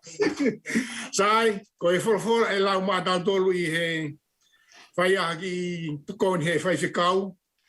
O haia ia ua Samuela. Vaheua. Ne lau ia me he vesi tafitu ki hono ua fitu. Aia au pehe hono lausu, ua Samuela waheua. Waheua ki ka tak finau. Ai waki. Vai ta des ta fitu, ki hono ua fitu. Aia au kupehe hono whakalea. Pea tei hia e te evita a saulam hono foa ki siotame. Aki ai tangi laulau ko eni. Pene whekau ke ako a haa siuta e hiwana. Ko e kau whana, pakai ko e tohi ia i he tohi ko sese. E Israeli, ko tāmate i ho te unga i he ngahi pōtu maalunga. Oi, he tō ai whahinga kaukaua. Oua e tāla ki kati, oua e whanongonongo i he ngai hala o Askeloni. Nā fie ai kau tāhine Filistia. Nā haka ai ofe fine o i kau tai kamuna. Ngahi moonga o Kiripoa, oua e haupe uha kia te kinautuluna. Te ai hangoe anga e hapai mi ai hamea. He riaki ai pā o i kau toa. Ko e pā o saula, hangene i kai pania. Me he tōtō o e tō, me he ngako o e toa. Ko e kau whana a siotane, na i kai situa, pe whoki ngesi a here tā a saula. Ko e mea whakaofo mo masani, ai wā o saula mo siotane, i he e Manapo'uli. Pea i he pekia na i kai tēnā māwai ai, nā māwai i he whanga ikare, nā mālohi i he whanga laione. Ai tā hine Israeli, mō tengi hia a saula, e ne atu hamo kofu kulokula. Mo nina mea whaka usousa. Mo whakaheka ki ho mō kofu, ai tenga koula, teunga koula. Oi, he tō ai whahinga kaukaua, lo Tonga ai kauna. Si o tame, kua tō ngahi pōtu maalunga. Hoto napa, koe ui, ko koe, ala si o tame, ko ho anga lei ke te au koe mea kehe. Whakaofo o ofa ke te au, o hu i haa whawhine. Oi, he tō ai whahinga kaukaua, mo e fu mahafu ko auha. Whanua tonu ia hautau eki. Maro. Maro Vea Finau. Ia, ko kore ke hufanga atu he ngai whatapu, ba mo e rea taitari ne whai e tau ke te koini. Kau ata ke te au ke whakamonua e koloa koini ko te lawe. Nau toki hu atu ki he kolisi, ko wholoa e osia e tangata ike whewhikau koini. Tok whilonga ki mai pei Australiani, i he ngā ue o whilonga ki pambe ngahi hauwhanga, tatau te whito ke ngahi mea whaka eiki, ai ngahi whamiri pia mo siasi, pia mo kolisi tutuko. Ko ngasi i hono historia, ai nei ane whakato mai i he ongo whai whekau, nā kumau pe me he tānoa ai kolisi tutuko. O mea bea ko whiawhia, ke u kaupe mu ai i he manatu meri e koeni, i he manatu meri e ne whai e te vita ki hono tui, pia mo hono kaunga mea whawhare ko siona tane. Koe ki kupu ire ai e ua o ko maria he ves whaka osi. Oi he tō ai hau kaukaua. Oi he fuu mahafu ko auha. Ngai te au koe manat meri ia mo e ofa whawhongatu he kolisi utuku. Ke he witou kau mā sau, ke he whanau me whamopuna.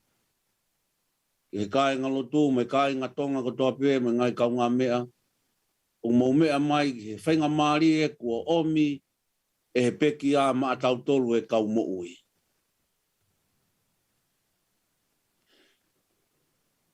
Fia maupe he manatu ki he kolisi ne ofai a Asipeli. Mo matolu ne mui atu I mui mohono kaveinga pe koe moto e kolisi mate maa Tonga. Fai mai e hik whanonga he ngāo e koe ni o mai ke sas whakatahataha. O koe ngahi makatu unga o ku whakamamawhai he siasi he ngau mea I koe whakatahataha e ngahi siasi e tolu. Koe whakatahataha ai siasi communicational, mo siasi Presbyterian, mo siasi Methodist, o whauai ai siasi whakatahataha I he makatu unga o mea kunau tui ki ai. Pea koe taha mea kunau tui ki ai whakatatau ki he wholofola, ki tau hoko ko kalaisi ki mamani. Hange koe poupou ne whai mai he ongo tau ke te whai whekau ki mu atu. Ai tō onga mo ui, ai rea pia mui ngāwe. Ke tau hoko ko kalaisi ki mamani. Ki ho tau whamiri, ke tau kau ngāpi, ki he whare ngāwe, I he api anga, I he community, mo apotu pe te tau iai. Kia te au, koe kakato ia mo whakasino mai ai motoko ai korisi o wha Asipeli mo tau tolu. Koe mate maakalaisi. O koe ke tau mate maha o tau Tonga. Au tau mate mo kia kalaisi. O whai ngā kalaisi. Pea kakato ai mo maluai ai korisi kuke o whai. Maluai whanua o tau tupu mi ai mo mamahi I pea mo kakai. O Tonga.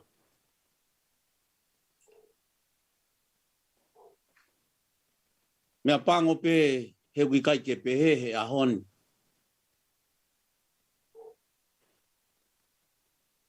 Mea pango pe o kai ke pehe ni aho tau whanua e ahoni. Mo me mo tolu mea mai mei tonga mo tolu ku mau whanongo atu. Mo whanongo ngahi retio, mo ngahi TV, mo ngongo. O I kai whakakalaisi, ai mea kotoa pe o kuhoko I he whanua. Ko Asipeli na e tari ui ia, I he ui ai o tua. Pea ko whawheta I ai, I he mau e ngahi ongo. Ko ene mo ui, na ne whakaari ke kalaisi, ki tua, me he family, ke kau ngāpi, me siasi, me community. I he ngāue, na ne whai, tō whai mea kai, o hau ki he kakai. Tuku hausia mo masiva, mo fusi mo o mo. Whai I Tonga, whai mai ki hen. Ko hana e whai pehe ai. Wa ueni ko kutalano ai ni mo kuhua heni. O kuai si kau whewhine, me he kai ngalot ko iau, nau kau mai he nau lotu hufia. Ko iau e ke he puke ai whai whekau. Os puke. Os positivia ke COVID. Kai kei tā mai pega nau tolu ke o atu. Whatokanga ke tufa ai mea kai mo mea omi. Ke tufa ke kakai. Ka kuone o si iloni he whai whekau ko puke. O ko kei whai manawa kama pe ahono whatongia ki he kakai ai eiki. Whai manawa kama pe I ene whiohi mo ngā ue ki he kolisi na e iako ai pea tanu maki ai ene mo ui ki whakaata mai. Koe ni a mea ne lawe he loto o te vita. Oi he tō a hau kaua. Ne tai whe unga pea saula.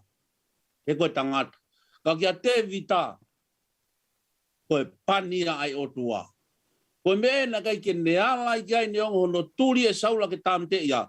Tu oua e ne whainga maarie ke ne sauni ai kovi ku whai saula ki ai. Kai lawe hono loto ne tala ki hono kaunima. Oua e ala ki ai. Koe pania ai o tua. O ku tau kaua I hanga ue I he mo ui koe ni koe uhi koe o tua. Tala noa maarie ai konga le soni koe ni kui pe koe tangi lau o e kau whana. Pe ku tohi ai kau siu kui koe sesa. koe sesa, koe tohi o kau maani oni, koe tohi e kau helo. Pea ko saula mo sona tane, i he tangi lau a te vita, koe ongo helo ia o Israeli. Na waweange he whanga i kare, na malohi ang he whanga lai one. E na whatokanga ke tauhi o na whonua mo na wā mo kakai, mo malu i e whonua me he tau mo na ngahi whiri. Tane nei, ke hua ake te vita, ngalo a saula ko hono whiri, kane hiki e pani ai o dua, oi he tō ai hau kau kaua, peange mai o kei toe hataha pehe i Israeli. Peange mai o kei whonu ngutu hangahi mea tau hangahi ngahau, ai kau helo Israeli ke malu i e whonua. O hange koe tō ai ongo helo koe ni. A saula mosona tane. Oi he tō ai whahinga kaukaua. Koe tau kaukaua family, mo ki tau tōlu kotoa, koe tau tui ki he otua. Ia taimi whaingata a peheni, te kai ke tōi tiriu e palo mesi ai otua. Tene tau hi peki tau tōlu. Tene puke peki tau tōlu he ne o wha. O whanonga ke tau tōlu e hake he mo unga hifo a tere aku malu ake ai mate. O hange koe ngahi aha koe ni. Kei piki mate pe o tua. He kono ofa anga ki tau tōlu. Koe whaife kau ia. Ko Asipeli ia. Koe huse pāniti ia. Koe tamai ofa. Koe kui. Koe sewaniti ai o tua. Ki he kakai ai o tua. Pea mate pe ma ai o tua. Koe mate ia ma atonga. Ore, i he whaife kau mene mo ui. O kwhia mau atonga, ke anga whakasewa niti. Whe mau atonga, ke whai e mea ai o tua. Tukuange ai tala tupua, mo e kalsa whakatonga, koe tau kalsa ko kalaisi. Koe ne more ia, mo whakamua nima mo kehe ke ngari lerei, koe auha anga ia o e whanua. Koe ahano whakamooni. E tala historia o Israeli, koe mea ia na e whakaauhai a Jerusalema. Ulaki, holoa whakaulunganga e kakai. Ua, whaitotonu, whamautotonu whakasosiare, i kai ke tatau hono whai. Tolu, koe whakaaringa lerei, ai lotu. Hiki ai maake, he vai fito maake, wholofola siso. Koe fu kakaina una unu maake peho na ngutu. Ko nau loto, o mama o mea te au. Whewhena e tau lotu. Whewhena e lotu ho tau whamiri. Whewhe lotu ho tau kāinga lotu. Whewhe lotu ai whanua. Whawheta i guai hata. Nā tau kaunga Pelikani mai he loto whare koe ni. Pea ko hu alu ia mua kai tuku mai ai witou. Mo whanau, mo whangamokopuna, mo kāinga lotu na e tanumaki i he eiki. Ke ai ha kaha, mo amanak lerei. O ku kau ai tui o tua ho tau lotu whare siasi mo e whanua. Hoko e tau tui koe mahafu. Ke malu e kakai o whalala mai ka tau tolu. O hinga ia lea Davida. Ko auhai mahafu o Israeli. Kaike kei malu a Israeli. O kaike iai ha toka. O kaike kei iai ha tui o tua. Toi pē ai o tua. Tumua ke uwha ose atuaki. O manatu ke whaiwhikau kou. Manatu ai ki he. Ki tohi koni koe whai e Thomas Kempisi. E ne ririu whakatonga i Tonga e naisol o kui koe molo mui vae. Pea koe lau e ni koe ririu whakatonga e ni ai whatongia whaiwhikau e naisol. O ki kai mahu inga i kote mo he ke si i a te ia pe. Ka koe liwanga mo e lolomi o e hori a kakano. Koe ai whakailonga o e whaiwhikau mo o ni. Koe tama o kune kakapa ki hatoi mea kehe, he nofo koe ni, kai tukue o tua mo ene whaka mo ui, e i kai tene toi ilo ha mea kehe, ka koe kai tewe pe mo inu alo i mata. Pe hei kai nonga fuoloa ha tama, o tae fie tuu ki mui, mo tae fie puia, e he kakai ko toa pe. Ko ho hau ki he loto a koe ni, ke tamai o eiki, hange ko Asipeli. O i kai ke whakawhie eiki. Ko ho ui ki he tō kakawa, mo e tawhi pupuha, o i kai koe nofo noa, mo e whaiwhai kawa, koe nofo koe ni, koe sivi i o e tangata, o hange hahaka koula i a whoni se awhi. Hei kai nofo ai pē ha taha, he loto ani, ka hei ane fie whakawaiwai i akia, ai o singa marie, hono loto, o ene ofa ki hono otua. Oi he tō, ai tamai o eiki kaukaua. Oi, o tau mawai, ya moe toko taha, na e malu ai e whamiri, ka inga, ya musiasi. Ke download. O tua e mo ui, o mau whangamalo atu he mau mo ui. Ko koe na ke whake mo ui, ke si o tamai o eiki. Ko koe na ke tauhi e mo ui, i he hala whanonga o Asipeli.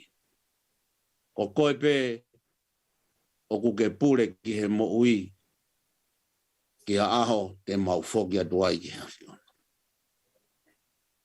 O mau whakamalo atu. Si mo ui si o tamai o eiki. Mo ne hiku reo e apostolo ko ne tau e tau lelei. Ko ne lava i whakapue, ko ne tauhi mai ai tui totonu. Wa fei tau lalo. Tukuia ke kumuni, e si ono loto whare, wito, whanau, whamopuna mo i kai ngalotu. Ia kia taha pe, o ku whea awa mo whanonga, wa mo i whamiri koe. Tāpuaki mai ke mo ui, si ngahi sino mahak ia. Ai si o waifi, whamiri mo i siasi mo i kau tonga ko toa pe. I kai ngalo a mamani, i ngau ai ko. Si tau lalo, wha mo ui ki mau tolu me iai. Ka ke tauhi ki mau tolu. Ke hoko, e mau tui, ke kaua. Ke mo ui ai ho mau whamiri, siasi mo i kakai ko toa pe. O hange, ko tamai o eiki, u ke ui atu me ho mau hao ngā. Ka mau ka tutuku he, o ai tutuku ngahi alo o wha. Wha o whare o whanonga. Mo tauhi e si whamirini, mo ki mau tolu ko toa pe. I ho hua wha pe si su ko mau whamu ui e meni. Pea koe no ngā e o tua e o mamao he tatai o e atamai ko toa pe. O whakene malui, ho maulo tō mo i mau ngā whakaukau i as klaisi si su. Pea ke hoa koa te tāpua ke atua mafi koe tau tamai whiohi o e laumari mano ni. O ngāhi alo o wha, no fo ia, e wita u ka māsau mo i whamiri ko toa pe mo i kāingalo tū. O ki mau tolu ko toa pe o nā hiri, kai whai pe o tai ngata. Amen. O vātu. Tapu atu ki e tokon Palestini. Poistu tuku e vaenga ni sauele. Tapu atu ke kau tangatai ki whaifkau e whangamana mo ui. Tapu atu ke kau ngā koristu tuku, ngō ako tutuku ko toa pe. O kumau mea mai he o pe. Tapu ki e whahu pe ako whakatulou mo Kilikili e Manapo'uli.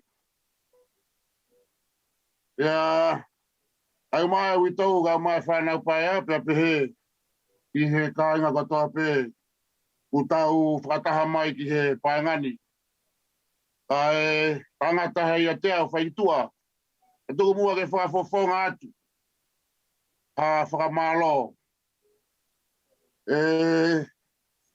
Katoa ki lopa uka mea. O kua umātua ki whaingata ia au pito. e fiafini ke tari a koe. E nai lahia nge taimi, ne laka i e tokanga tangata i kini, ke koris tutuku, ke me api ko Manapo'uli, e ngai whatongi alahi. Kai pango e ta whelongoa ke he fiafini e ne matangia hoku waka. Pea whasi ai hoku sila, pea whoa mo e whono tapu. Hake pe au. Pea hake ai mo e ngalu tuku o ne whakahifo ai hoku a whaanga. Ka koe kaunga mea mama e koristonga. O whakamalo lahi atu. E te koe whaiwhekau. Whamalo lahi atu he lotu. Whamalo lahi atu kau hea koe wholo. O tutu i he paengani. Whinganga loia e o tua. Pea tā pea ngari mo koristonga ke tānoa pe he mounga ko kiripoa. Tena e teunga kula pe he aho koia. Whamalo atu si manatua mai. Si manatua mai e loto whareni. Ako si whakamalo atu whoku mo whafofonga atu. He mo tau ango sia mai he ngahi mea whakaheiki. Tātoa ki lopa uka mea. O ko whakamalo lahi a te koe whangamari e ko mau koe ni koe uhia koe whalala. Whamalo atu koe uhia koe talango fua. Mo whakapapa na mo whaihe mo tua whetoa. Neongo ne ia e mātua na e whaiange. Tāna mo si mana tua. Ai tangata eikin. Ia ko mātua ki ongo e fiafini ki a te au. Koe uhia na ia i si o kulei na ke tui ke ukahoa.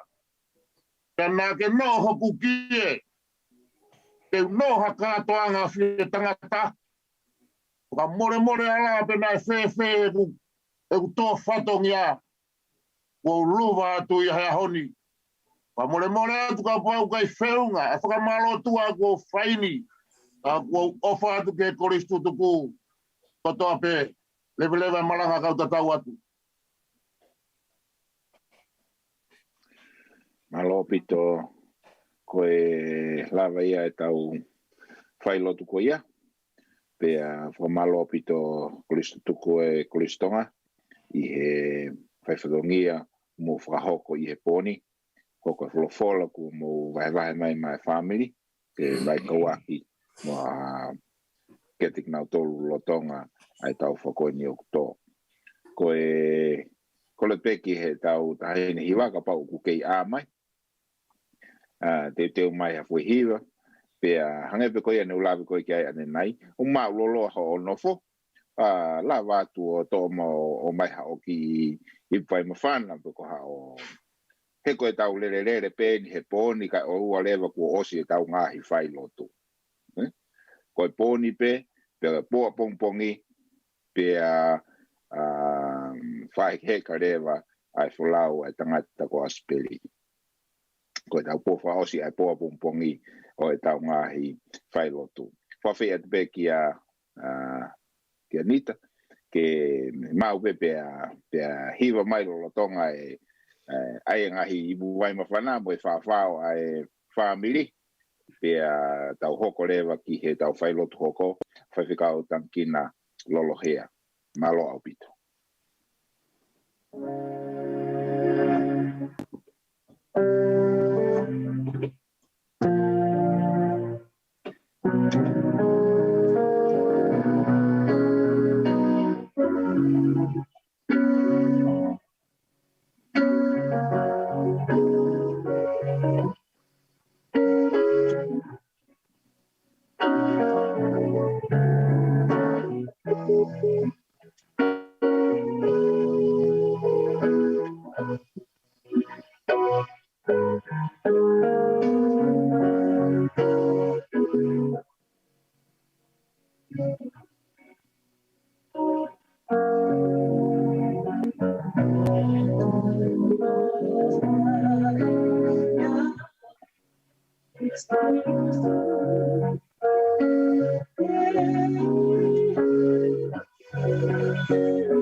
Malo pitonita, Vea whawhei heni a whaiwhikau Mele Tangikina Lolohea, ko whainga maari e malo o pito.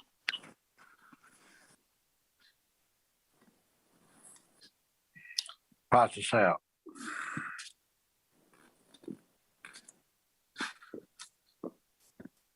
Pastor Sal, you okay?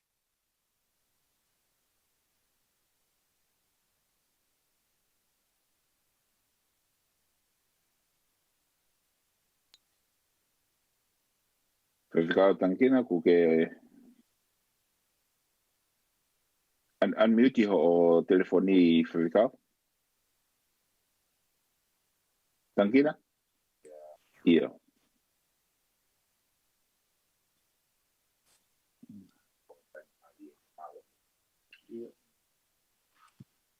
Ko dai mien. Sai malo mo tau ton ma o e fiasco ni ka inga ofa family. Pea ku tau fa malo ko to apeki he otua I he tau ko ne fai ma tau tolu. Pea ni ngo pe fa popo uri e aho. Pea mo e family ka tau fa fetai pe o ku ke tau he tau tolu he otua.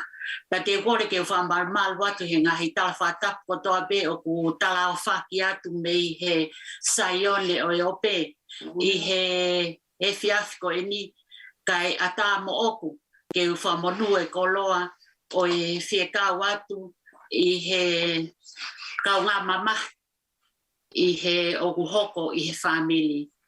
Kore pe ke hu whangai ta te whatapu atu ki he kau taula eki kau whaiwhia kau ko toa pe o ku mou I loto I he hawhanga o e pōko e ni te whatulo wat foki he tahine tau mua o e family I he fiasco en Pea I kai ke ngata ai pehe ki he ulmotu a mo e whamili hono kotoa. Pehe ki he ka inga kotoa ku mo mea mai. Pehe foki ki ha kakai ofa. Kai ke whangalo he fiafko e a witou. Pea pehe foki ki he si whanau ofina. Ki at motol kotoa kai ke blauhi ngoa ka ku atu e ofa. Ki at motol whatatau pea pehe foki ki he whangamokopuna mo e taha kotoa pe o ku I he saione o e ope I he fiafko ni I he tau piki piki uma I he whaingataa o ku hoko. Kone la vea I kupo e taha o ku la vea I pe ai kupu hono kotoa pe. Pea I he ene pehe o ko whamaloa I he taim ko in ki mua ke u mau hoko atu ko tupe mua ke ate ki I talapopoa ki tu ako eni.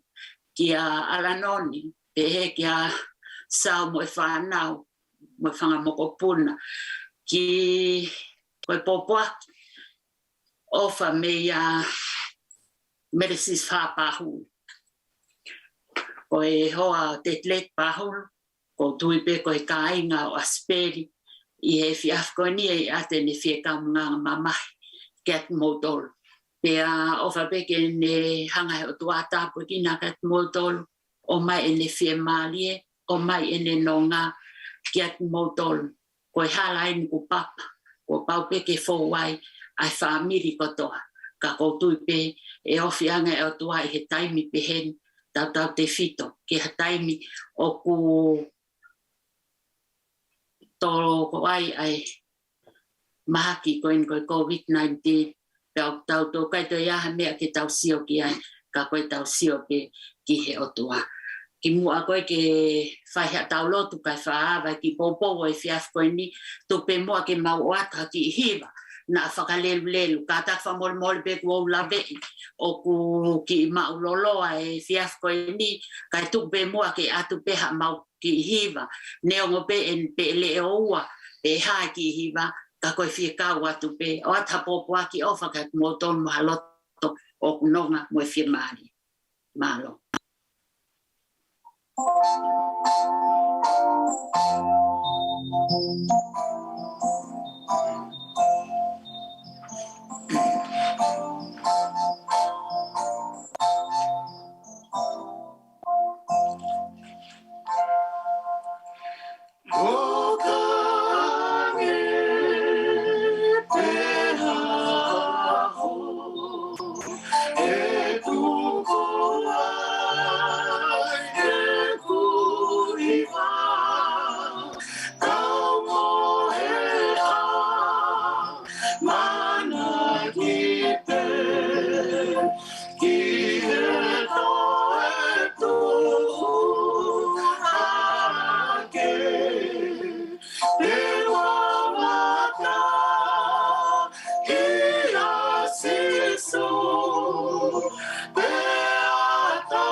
E fia whakakoloa ko eni, ko ke ombai ak mautolu ki he loto whale o mamahi, ke mau whiuma aki, i he whepopo aki, tamai o mau whamalo ai ke awhiona. Whamalo ho ke whangofu ak mautolu ke mau ui ke awhiona ko e mau tamai, he koe tamai ofa, tamai whaitotonu, tamai taki e kina lelei ki atu mautolu. Pea neongo pe o po uri e whanonga i ngahi aha koe ni tamai. Ka ko mau ilo pau, o ku i kai koe ngata anga e o mo ui i whaitoka. I ko i whaitoka. Te ke haa ere mai o ade aki mautolu. Pea o mau whakamalo ai ke awhiona. Mau kore peke ke o mai ho lau maarie ke ne take e kina e popo o amanaki mau whakawa ho wholofola. Ka e amuange ke si whanau. Famili o huki tonu ai ai apsia he ako ini. Tapo kina gato ak mautole he fiafin mau kole haka ngai meane was tiu kalaisi ka ko mau famo. Amen. Sai ko hange ko e tala fata ko fai pa te kole peke fa mal watu ai I he fiaf ko ini. Ko ki popo ko tui ko lahe ngahi mealele ko mo fanongo ai he fiaf ko ini. Kai tu pe mua ke u hua tu pe o whakakoloa ai koloa, whamonu e koloa ko inasi ai I he fiafko ini. I he fiafko ini ko wheto o mai ke ati tau tolu, ai tala noa ko ia o I tangata iloa ko Lasalos, ko tui ko mou mea, pea lave I he taha ko toa pe, I he pōni. Kai tu pe mua ke hanga to mai I he fiafko ini ke tau wakai ange ki ai na mau to pe me ai ha tau ngahi leson. Tohi tala noa koe no Lasalosi o puha ia I he tohi ko ia a sione vahe taha taha. Sione vahe taha taha kai ke ahau taimi ke toi hanga lau atu ai kai ahau taimi me atu ai ki api pia ke hanga whakapapau ai popoaki ko eni na ko popoaki o kai ko feunga mo folofola ka ke me ati api pe ke lawi ai ko ai tohi ko sione vahe tahata te tau tala noa ki ai tala mai ke ati tau tolu ko Lasalosi ko best friend ia o sisu ya ko api eni na lata pia ya sisu I ki feitu ko petani I he taimi ko eni na tala atu na e puke lahi ku whangai whakatapu a Lasalos. Pea na e tala atu ki hono best friend ko in posisu. Ko tui ko tau tolu ko ne tala ange peha taha usi puke ho tau family. Ko whakawawe taha whepe wheitu te iai ko te whakawawe ke te a o mai ki ai. Pe te a o mai o ma o mai ke te tala noa wha o simoi. Ka neongo ko ia na e pehe, na e tala atu e ka sisu Na ke he tala noa ia mehe. Tala mai he no tala koe ka sisu. Na toi no fa sisu e foi aho e ua. No fo pe ia mo ne ka wakonga. Pea i kai ke ngatai, talang lewa e siu stu ke akinauto. Tau fog alua alu ki siu tea. Pea na e fai e umea ia ko e ni. Pea koe fifili koe na e hoko koe i he ongo fifine ko e ni. Koe ha na e mea hange o ku puputu u e na whakakau. Koe ha mea o ku hoko. Hange nai o ku ikai ke tokanga ki he tala atu o i malolo. Ko hono whakalolo ma. He na e toki a o mai a si suia. Ko o si tanwa la salosia.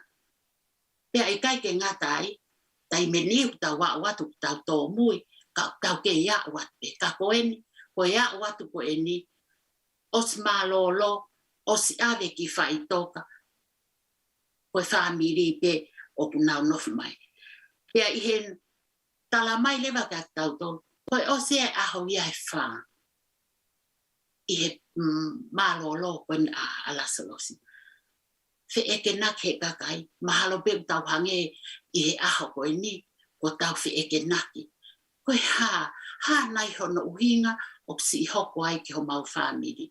Ha nai hono uhinga, o ku pehe, o ku heni nai a sisu, kala mai koe o tua o ku ofa. Ka o ku i whee nai a sisu, i he aho koe ni, mea ki tau tolu. Ka nai tala mai ka tau tolu, na e a o watu. Asisu. Ihe nea wat koe asisu koe ya. Oku kei fonu pe apio mele mo maata. Ihe kakai, ihe feinga e nau hanga o oangi hawhia maarie kia kinaua. Ihe nea wat pe koe asisu kia. Na e tala at lema kia mele pia mo maata ko sisu weni oku hanga. Ihe ne hu mai koe maata nane eke kia sisu. Sisu o kukea o mai i he ahoni. Ka koe tala kia lasalosi. Ko osi tanua lasalosi. Osi ene aho e wha. Pea i kaiti ngatai. Ko ena whehu i koe nai ange koe e maata. Sisu. Ka pau pena ake i heni. He i kaiti malolo aho matunga ane o mau. Sisu. Ka pau pena ake i heni. He i kaiti malolo aho matunga ane aku mawai. Nai talangi leba e sisu kia maata. E toi tu upe aho tunga ane. Talangi leba e maata. Oko ilo pe ea i he aho whakamui.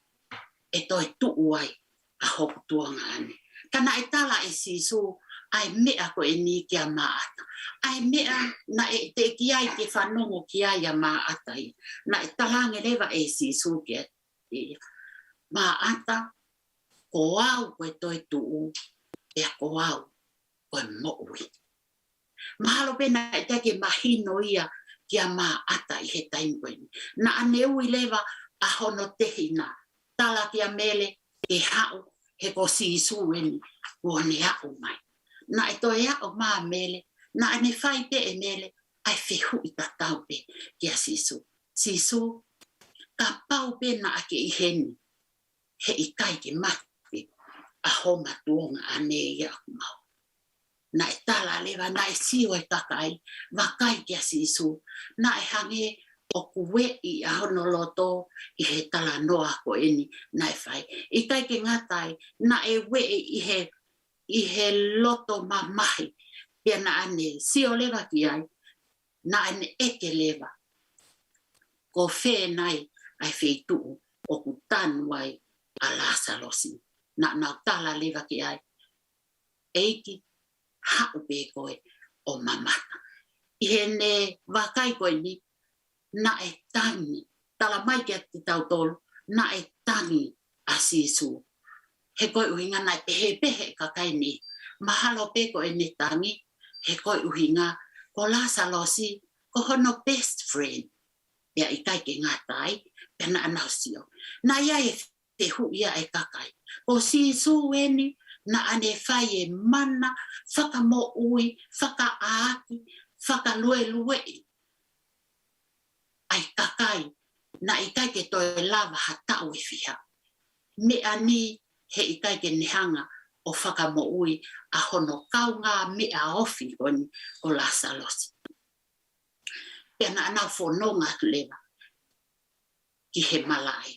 I he nau watu koe ni na nau whakahaa ki ate ia ai whei tuu koe o ku tanuai a la salosi. Na e tangi koe ni a sisu i kai ke ngatai kana ane whaka amo maa sisu. Whaka amo mai na e ilo e maa ata te amo mele. Mo e kakai koe ni o au ki he kawa konga. Ke nau ilo. Ko au koe toi tu ua. Ko au oku iai e mo'ui. Oku ikai ke toi iai hataha ke. Oku ikai ko hatoi mea ke. Ke peke pehe ko hatoi sino ia ta. Ikai au pito. Talai sisu. Ko au koe toi tu. Pia ko au ai mo'ui. Na watu koe ki he malai. Pia na e whekau lewa ai sisu. Ke te kai e maka ki he tawhaaki. Na e talangi e maa ata ki a sisu. Sisu o sieni ai aho e wha. O si e aho e wha. Pia mo ilo pe he talanoa i he tala maata. O ku iai hono whaahinga na namuhu whanga he whakatapu i he aho e wha. Ka ki he kau siu, ka uhataha o malolo, koe aho hono tolu, ka o aho e tolu, pia ku nau whakapapau lewa, koe aho hono tolu, o ku mate au pito he ikai ke toi ai hano whainga maalie ke toi mo ui. Ka koe nia koe aho e wha. A fioi e sisu ai whakakau koe ni ai kakai. Aho e tolu. Tukuange ke aho e wha ke ha. Ke hoko ke nauhanga o iloi ai o tua ko ene tamai whakafou i he mana koe ni tene whai. Na ane tala peki at nau tolu. Ki he ka wakonga i he aho koe ni e ilo pea e tui ai e ka kai kotoa pe ko au koe foha au oi o tua ko au koe foha au oi o tua na ane hanga o mai au ke hoko e aho koe ni ke tala ai nau oi o tua tala mai ka tau tolu na e whikau lewa e si tuhen ke te kai e maka pea na ane ui at ka laselas tu umai na e taimi ta taupe tu uma lasalos oku kei kakai aki ai ngahi tu penu koe ni na e hai aki ki he ene pekia i he ene malolo i he ene a o mai koa lasalos na e whekau lewa he o tua ke veteki to'o ai ngahi tu penu koe ni oku ne hai aki a lasalosi pia na e mau mo ui a lasalosi i he aho koe ni e ka inga tala mai ka ki tau tolu. Na e ngau he ki tau tolu e he o tua i hono i misi oi o tua. Senes vahai waki wanu. Na e ngau he ki tau tolu i he i misi oi o tua. Koe uhinga ke ha. Ke hoko a tau tolu. Koe kau tala popo aki. O tala ai ofa. Moi nau oi o tua. Ka koe ha mea nai hoko.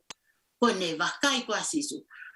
Haua setani, pea ne hau, pea moi mate, ko hotau fau, ko tau fonga, na i kai ke kaua mate ia. Na i kai ke kaua mate, i hono fau ak tau tolu. Ko ki tau tolu, ko kau tala whikau, ki tau tala atu, whakaha atu ki tua. Ai o tua, pea moe foha koen ko sisu kalaisi, ka na i kai ke hokoi, pea i he ahoia, na e kai Latu koe asis, na e kai ke toi whakaleo leo si, e ne kai la, ka na e kai la pe, la salosi, tu umai. I he wakai koe ni a kakaiki ai, na nau tui lewa, koe alo e ni oi o tua, ko sisu e ni, na ane ha ele mai ke hoko, koe tangata, ke hoko, o tangi, koe uhinga, o tatau ia, pea moe whahinga o i tangata. Pea tau ilo lewa mea, na e mau mo ui, alasa losme.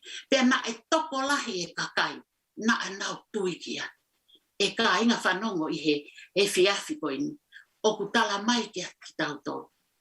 Koe mate, ko sisu, ko ia, koe toe tuu, ko ia, koe mo ui, ka he aho ko ini. O tau whakataha mai. He kuo to'o atu, ai sita mai ko ini, mea ki tautou. Koe tō taha ko ini, koe ku maheni, pea mo Asipeli Finau, i he ngahi taimi, i he fitungo fulu, na maulele atu wai ki fis, i apiako i siasi, o mau whaiaha ngahi whenga. Na ia Asipeli, pea mo hoa, mo whanau ko ni, ko sau, ko lieni, ko siale, na nau ke iki he taimi ko ia, o mau maheni ai mo tangata ko ini. Na ni hoko tangata ko ini, ko tangata ngā ue ai siasi, pia mau ngā ue whakata. I kai ke ngata ai, ko whaawakai pe kia Asipeli, i he ene, e alwangi ki he api o te tlet pāhulu, ko hono kāinga te tlet pāhulu, pia kamata me e mau ha, pia mau ngā ue whakata. Ka ki he aho ko ini, o kou ilo, ko tatau mai, ai tamai ko ini, ai toko taha ko ini. Pea kou ilo, lahi ngahi tokoni o ku whai i he ngahi whaamiri koe uhinga koe toko taha ko ini. Pea koe uhinga ia ai whi ilo ngaki hoko ngāwe i he siasi. Ka ki he aho ko ini e whaamiri. Kou tui pe pea au iloi. O ku iai e kakai pea kou tui pe i he whaamiri. O ku mouhanga tala whiri e aho ko ini. Wai? Koe hano uhinga. Koe hano uhinga o kai ke to'o ai a mea kai si tuku e mau tamai. Ko tui pe o tau tāla whini. Pea ka pau o koe o tua ofa. Koe hano uhinga. I e mo menit ko ni. O ku tau tofu hia i he fuumahaki whakalirifu. O ku ne hanga ufi a maamani ko ini. Pea ne hanga o vahe ia e tautou. I kai ke ngofua ke tau to se alu aki. I kai ke tau ngofua ke tau se hu aki. Tau se lea aki ho tau kāinga. O motu motuhi a ho tau ngahi whanini. Hoi o tua pēta o kunehanga o awhio a tau to. Pea koe pekia koe ni. Teu whakaheke heka. Koe si folau koe ni a manak whai atu. O kou tui pe. E hanga he o tua o whakamahino ke ati tau to. Mai e nonga ki he wito, o mai e nonga ki a sau pia mo si whanau hono kotoa, pia pehe ki he whanga moko puna, pia ki he whanga tehina, whanga tao ke whanga tu whaafini, pehe whoki e whau, pia mo e unu motuka o e whamili. Na e osi fōu a si su i he mate, na ane whaka mo ui a lasa losi me he mate, whaka mahino mai ki a ti tauton. Iyo, koi mate, ka e kei kuna pe a si su mātato. Pea neongo pe te tau fōu atuai iha taimi, ka aku whakawhita. Hange pe koe ngahi pōpoaki o mai koe, ke tau tāri a kalaisi i he aho koe ni. O whape ke hanga he o tua tāpue kina si mou tolu kotoa pe o mou mea mahe o pe. Tau te fito ki he si witou, te a moe whanau hono kotoa. Tau mahino ke a tau to. Na e whakotuu he o tua a lasa losi me he ene mate. Koe uhinga ke ha, ke ilo ai ai ongo oi o tua. Koe ngahi aho si i pe me hono whakotuu o lasa losi. Na e whanonga atu lewa a sisu kalaisi i he hala ki kare vale ke whai ai a hono whakapeki ai. Ka koutui pe i he pōko ini. O ai tuu e tau wakai ke to'o, me he tau whalala ki he o tua namo mate o ku kei i kuna pe, kei maa lohi pe a sisu, kone e hanga ia i kunai maa tau tau, pe a ka pau te tau mui pe tau whalala ki ai, he ko ia koe toitu u moi mo ui. Whawhetai tua uilo, te tau mau ai, te ne toi ha ele mai ai i he ngahi ao, o ne ui ak tautol, o ade ak tautol, ak nautol o pekia te nau tu nautol I rakto tu, ak nautol o kukei mo ui te nau alu whakataha hake o tali ai eki ofa kon ade ak tautol ki he api kone o sihanga o teu ma ak tautol. Ofa peki hanga o tua tapu kina katoa ak tautol, tupe mua ki mauto o ate haki fo I hiva whaka osi, ke tau wha osi aki ai ki popo ato e fiafko ni mo tala monu at peke atu motor fika o himi te mau atu ua fitu tolu o himi ua fitu tolu o himi te mau atu ia ko him fa osi o ka fai ai ui I langi te uiai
ke tau lotu te tamai maf ko e mau whakapapau ia I he pōko ini o ka whai ai uhi ngoa I he langi te mau tali, te mau iai pia koe ke lesa tau eiko sisu kalais o whai o tua koe tamai whiohi o lau maari e maoni oni no fo ia mua ho mo o wha ia alanoni mo family sao mo whanau mo mau tol ko toa pe I he o pe I he fiaf koe ini pia o na hin kai whai pe o tai ngata amen Amen. Kore peke u whapalumalu atu. Whakatapu. Ko whai hana takua he pāngani. Whakatulau atu tahine ana mo ngā Tonga. Lawi pe ko mau loloa ho mea. Whakatulau atu pia mo e whakaiki. Tangata ko Kilikili o Manapo'uli. Pea ki e witau ka au mai whare mamahi. Pea ki he kāinga no kotoa pe whai si kau whaifkau. Kau mai kāinga o whai maheni. Kau ngā au e mo kina fo ia mai pāngani. Umua ke upuke whenga maari e koe ni ke whai a whakamalo. Ki he whaifkau. Koe uhi a koe manawa kua tō. Pea mue pōpoa ki whakakoloa kua tau toki whanongo ki ai.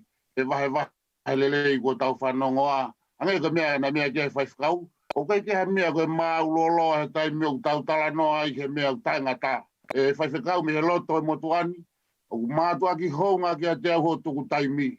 Mātua ki hounga bito ki e whare mahi, ai whainga maari o muomia i ngahi tala noa meri e. Ka koe tala noa meri e o e toi tuu. O kaia i te tau manawasi, he tau hu ke matehe o tau ilo, he tau toi tuu. Sio ke maari e a sisu, e ne tala pe koe mohe, pe a kou tui, koe tokoto ai whaka eiki, koe ki ase peo malolo koe ke ngata ngai. Ka malo atu he koloa leleu ke whakawai ku ke whakainasi a ke paengani. Inasi ai whahu ka au maaranoni ka maa si whanau ka mwe whamiri hono kotoa pe. Whamalo atu whakatapu e kina he eiki e tō whatongi au whai. Ke tala monua at ke whaituna ka au maa si o whare e verewe malanga kau te tau atu. Whamalo o bito family, ko e lawa ia e whailotu, ko ia me ia whawhikau, Tangikina, Mele Tangikina Lolohea, pia malo o bito family, whawhunga e family, i he tau rea whamalo, pia i hili pe e ku whahoa, e te tau hoka tulewa ki e tau whailotu wha osi, o e Vea Finau. Ko ilo pe ku o ko lawe bi ko mauloloa ai po kamu ilo e to loloang e po ia bongbongi ko e tau ki faka ko tau test be ni ki a bongbong ko e lele ko a bongbongi ko talatu te mai ko ha o ti te mai ha o kai e fiafi o ke mea pe moia he lere pe a ngahi whailotu ia pe ko whia pe taimi te tau toki ngata mai ai a whailotu. Ko si line up e kau whaiwhikau, tēnā o whai te taki i tau tolu he ngahi whailotu a pungpongi. He ko e tau whailotu wha osi pe ia pe mo e tau tangata ko Asipeli Vea Finau Nonu. Pea ko kore pe ki a nita ka dak fo mole pe nita te umaha tau ki fo hiwa pe taha pea I hili pe a hiwa anita ko ni te tau angarewa ki a whaiwhikau Pelikani Esau ko whaiwhikau Pelikani Esau ko e whaiwhikau pe ia o e taha o se asilahi e kautonga I Nusila pea ku whawhewhia au pito si Italia Pelikani talo ne Italia ne nai me he hoko koe ai ono ke toki humai o whaka osi a tau a whawha Ameriko ia I he Vea Finau. Pea whamalo pito kia te koe whaiwhikau, ka taklahi aike ngāria koe laione. Neonga ke ako koe piula ka teke laione koe he poni.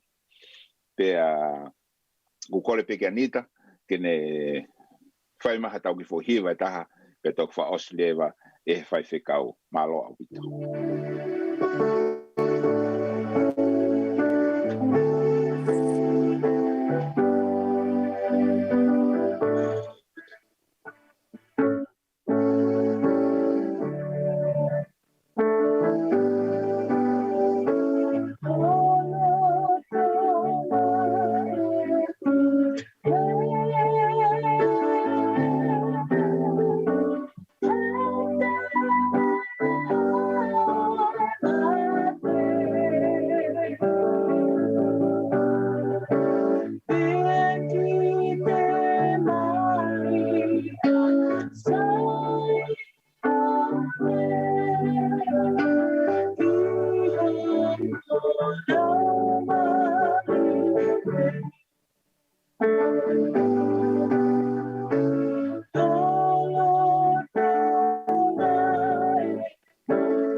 lau lotu.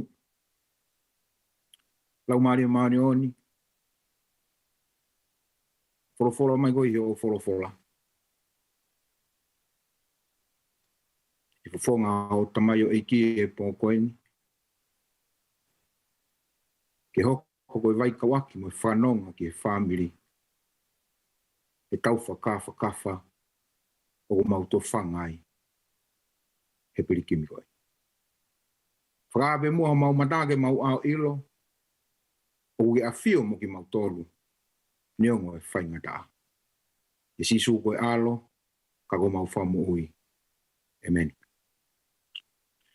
Kore be mo ke ufanga be mua e mua ki tala whatapu o toto wa whakeatu pia mi he paenga o ongo pia mo e ope. Ka e ata mo e motu ata i loa ko kita. Ke whakakato e whatongia o e whakawhamiri o e pōkoini. Pea o koulau koe tāpuaki mo oni ke te au. A hono whakakau atu au i he polo kalama. Whakaheke heka wholau pia mo e tamai ofa. Ko Asipeli Vea Finau Nonu. Na iloa ko Asipeli Finau ki he whamiri mo i sesi. Sau te u tari pe au o aho. Te u tari pe au o aho e tolu, aho e wha. Hei kai ke u fo i au he tari ke whai hoku whatongia ki he tamai koeni. Ki motua aku whakahoa a ki mua ke o mai ha whakakaukau kou whakautua atu pepe mei heni o wakai ki he ngahi whai lotu pe au a naua pe mo e ku pehe ange mai. Na e sio mai a Asipeli ki he tau mori liu ai kau whai whekau. Hono tala noa maarie ai ne tuku lau mea he mo ui koeni. Kolo peke ulaki whakahoko atu e ki motua koeni o ku whakahoko whatongia he pō koeni ma tau tolu whamiri. Koe moko punau a risi wheau. Koe ki foi uto vai pe au me whetoa. Ko a risi wheau koe tahine ia a sion takau nove. Koe whoha a risi wheau a wiriwa inga. Koe tahine a wiriwa inga same tae. Koe whoha o same tae. Rau koe tāpuaki mo oni ke te au. No whakamai ke whakakau he whakaosi e whailotu he pōni pe au whakaukau. Ko tau ngahi tala whakalau mareo si whaia he kau korisi mua. Ko au e si taha e whakako whatongia he pōkoni ka kou lau koe tāpuaki. Neo si mea mai tangata ik Palestini mā lo. E mea mai e whaifkau ofa Pepa. Whaifkau solo liku. O whalahati a koe whaifkau. Peke whaifkau Tangikina Lolohea. Te ono whau whamire whakaukau. Te whaibea manatu merie ko hiko e ku wheohi. Pea mo e tamai ko eni. E ngahi tau ko tau situa pia mea. Nau whotu e ki whakaukau ke utara noa ki ai. Pea ku toia me tohi a ulaki ngahi tui. Vai taha hiwa vesi taha pea mo e taha ua. Tu peke ulau e whakakaukau. Pea tāna kia tu mo e ku manatu merie. Ke whakakato ake poni. O kou whehia o he mea koe whai mea lolo. Ka kou amanaki pe e hoko ini koe whakanonga te tau tolu whamiri. Whanongo pe. Pera pehe e ia ke aluatu mo ke tuu i he funga mounga i he ao sihova. Pea wakaina e ha ere atua sihova. Pea nae mawhahi ai mounga i he matangi malohi. Pea momo iki ai ngahi maka i he ao sihova. Kana i kai i he matangi a sihova. Pea hiri ai matangi na e mofuike. Kana i kai i he mofuike a sihova. Pea hiri ai mofuike ko e afi. Kana i kai i he afi a sihova. Pea hiri ai afi. Na e toki ongo mai ai ki hiri o marie. Whakakaukau ea kuomi ke tō mea whakanonga ma whakawhia marie he pōkoni. Ia ki whakakaukau pe e ua. Pe te uwhenga ke whakamari ia mo e ku ngahi manatu merie. Uruaki. A o sihova. Ua. Koe ki hire o mari. Koe kutu whaka whamiri koe mo Asipeli. Whakapapa e whae mo Asipeli. Koe whae tangata rewa Asipeli. Nā ku nofo whiu no whakakaukau I peko hae uhinga nai ofa fufu pea Asipeli a te au. O kuia ku konga mo alanoni. Koe ku tamai ku lau hono vavau. Mei he Esau. Pako taim kutoa pea kou lere atoe ki Australiana. O ku lau kau ake alanoni ke ne toko ni iau. Pea ku ne tala ia ke ilo. Koe tu I vavau mautolo. Koe mea na ku maari e iai. Hena e whai whakapuri puri pe. Ai ofa Asipeli. Ia te au.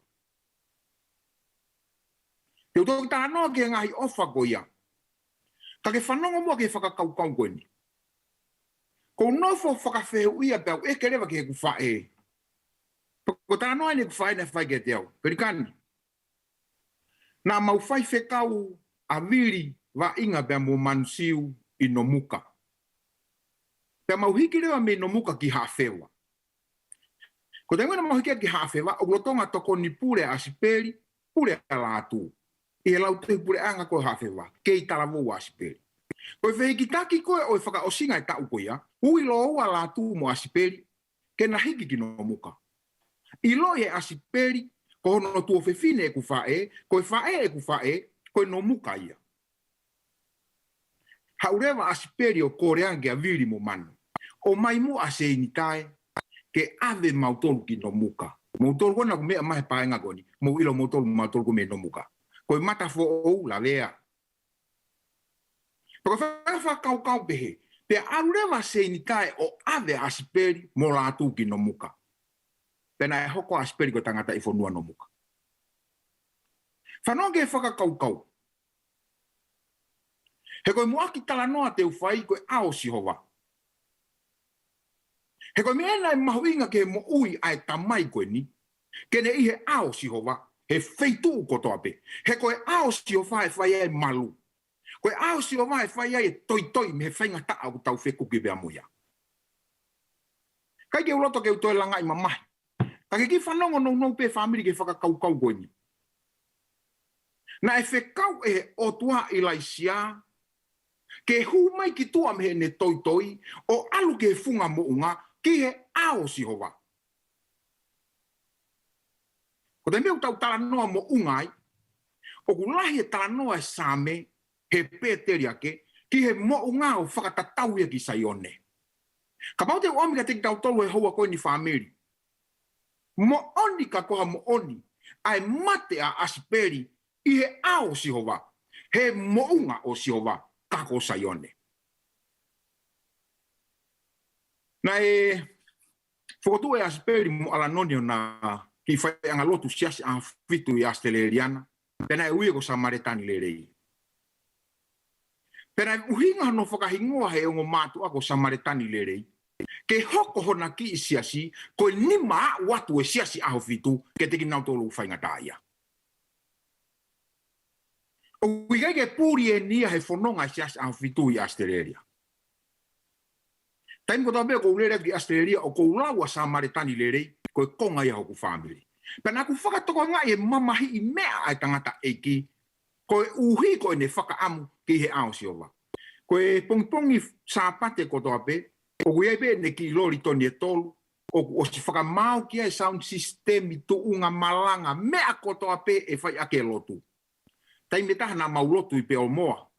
Ko Asipeli pe mo alanoni e uwaki iau ki whare lotu, pe hoko atu mo e pōwa inga I pō tonaki, pe mātuku e kainga lotu, ko Asipeli pe mo alanoni, mo ena ki I whanau, tena toi whakamau e whare lotu, pe mautoki mātuku. Tai mea koe nio ku lotu holo pe a sauia, de dok tātu pe sau whetu nai lotu ai.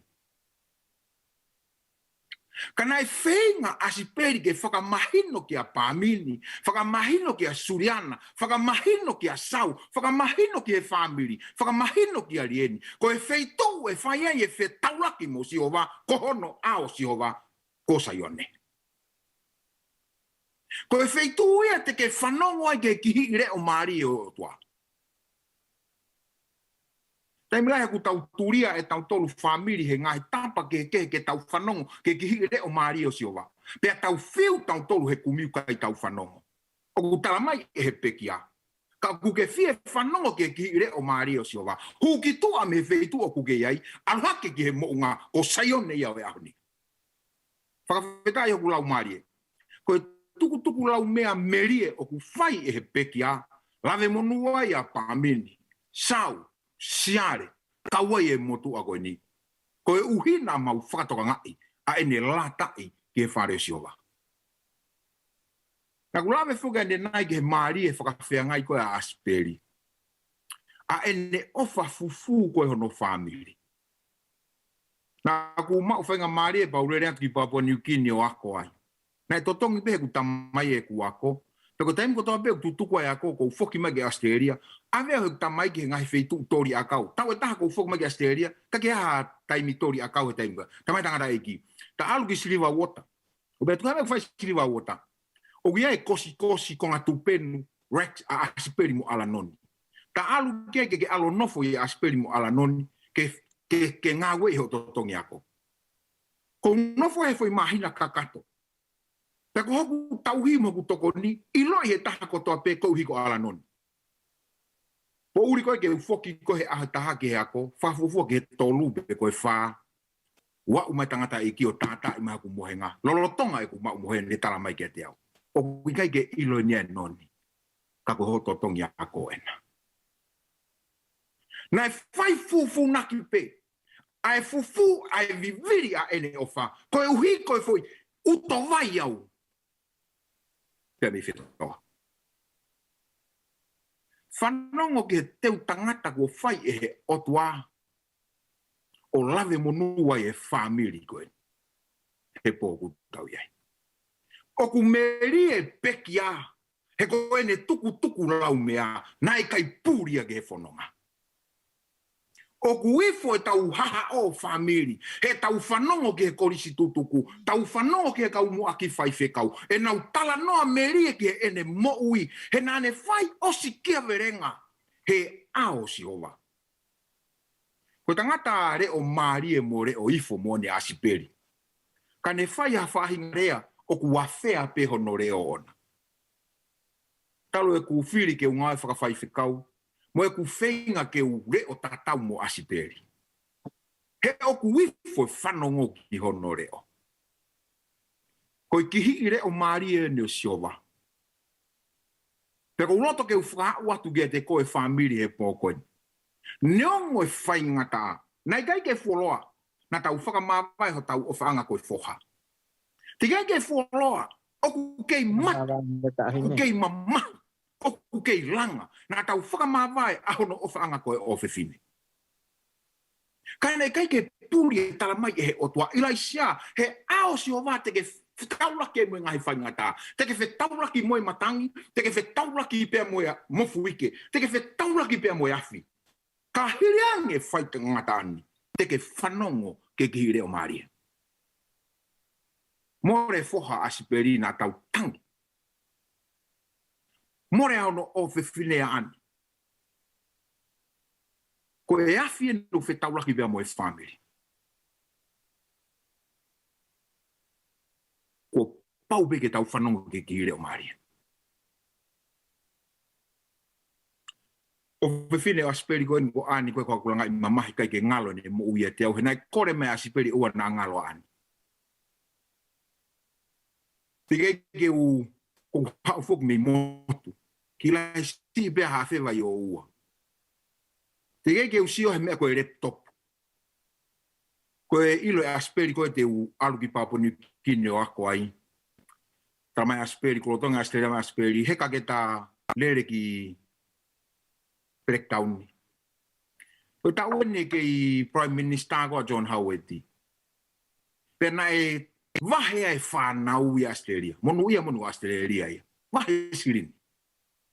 Maa wat koe ki Pelikani ka mai Asipeli. Ko ilo pe fie maa e laptop ke alu ho ako. Koe wahe na ani o koe ke ilo ala noni. Koe na mutala ka ala noni koe ntoki ilo ne poni. Koe fua wahe na ani. Te kumi ake hore topu pe oua na ngalo ani. Sau kau hinga na tala te utari pe au. Te utari pe ke au ka pongpongi. He na ku whiu au he whakakau i. Pe te mata tari whai tu uni o ku whai ki ha tangata ko hata mai na ku sio maalunga ki ai. Mole taimi na ku sio ka he Facebook ki he tohi koe ni whekau aki moe more Asipeli na ku whaka amu au ke hoko ko e ku misi. Na ku lotu au o tua pehange mai o ku hala e tohi koe ni. Na e kai ke utei eke au ka sau pe ku mo oni koa ko malolo e tangata eke. Osi e aho e tolu, kai ke utei eke au ka sau. Ko sio hifo ke tohi a rieni. Ko utoki o ngoe ko mau e toa whiunga. Eke atu, tu ve fini. O ku mo oni koa e mea ko sio ki ai. Trama e rieni. Ko whai tutu une si hova o tau family. Tungane ta ahi ke taria.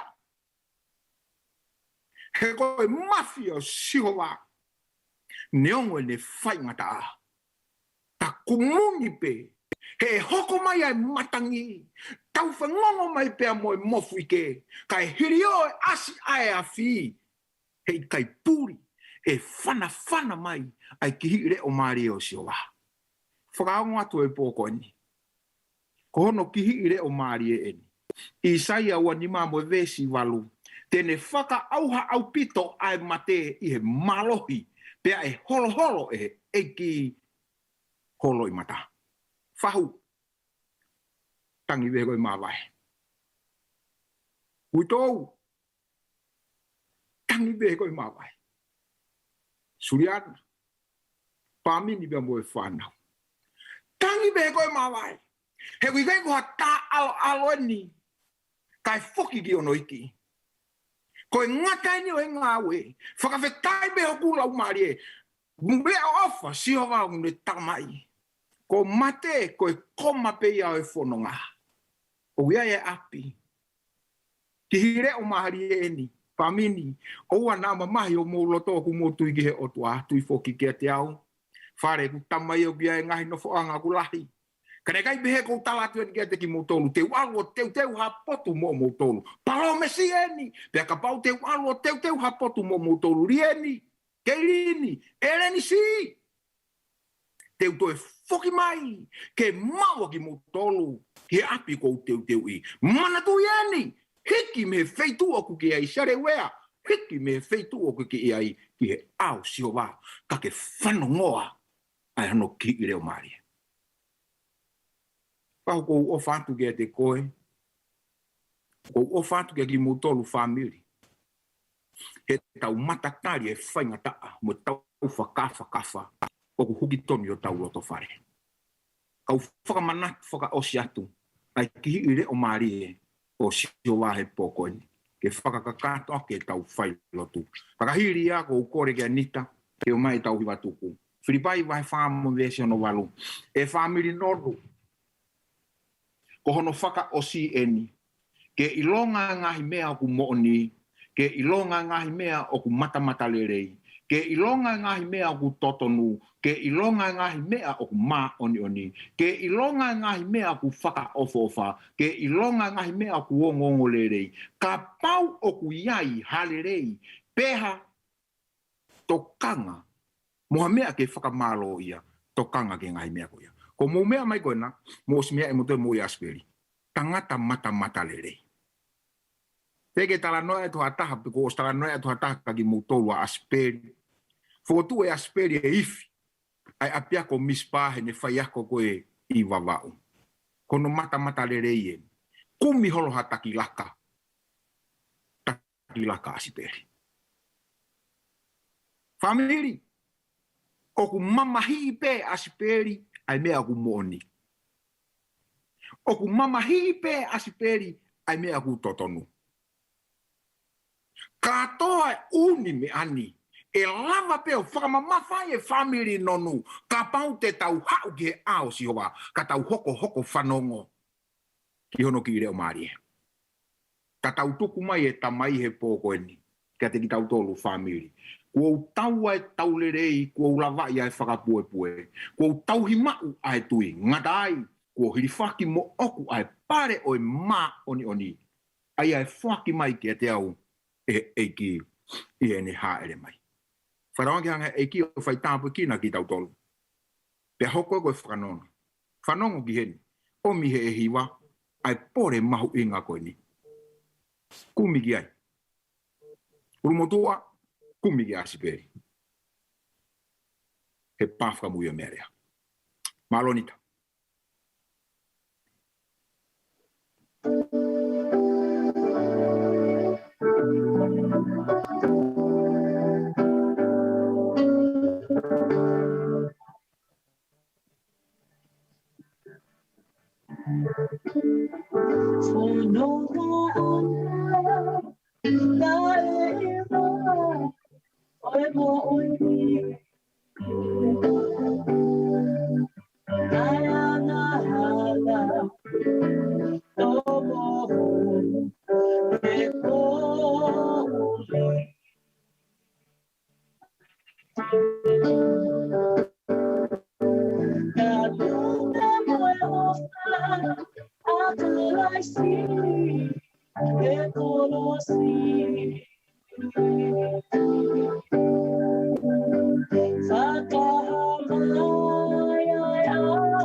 Korea e pōkoe ni whamiri. Ka ngata e whanonga ngani. Te tau lawa o siofia o tau ofanga. Te api o tewe e ki ma tau tolu. Ki tau whaosi. Te ke tāpua ki koe siova mo ne tauhi. Ke malama mai nau e whonga o siova o atu ke te koe ene no ngā. Whakakoloa koe ake ne fie maarie. Pe whakatotoka mua ne meri no iholoto. Te koe kresia e ki whio hea o tua koe tau mai. Lau mare oni. No aki e family nonu. O oa na asiwa e mau amana ki. Te oa na hiri. Kai whai beo taingata. Amen. Amen.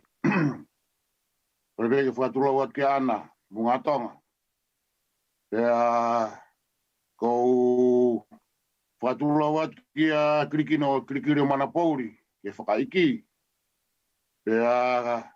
Ie witou ka mai whare mamahi. Ka mai ngai tunga whare ono kotoa pē.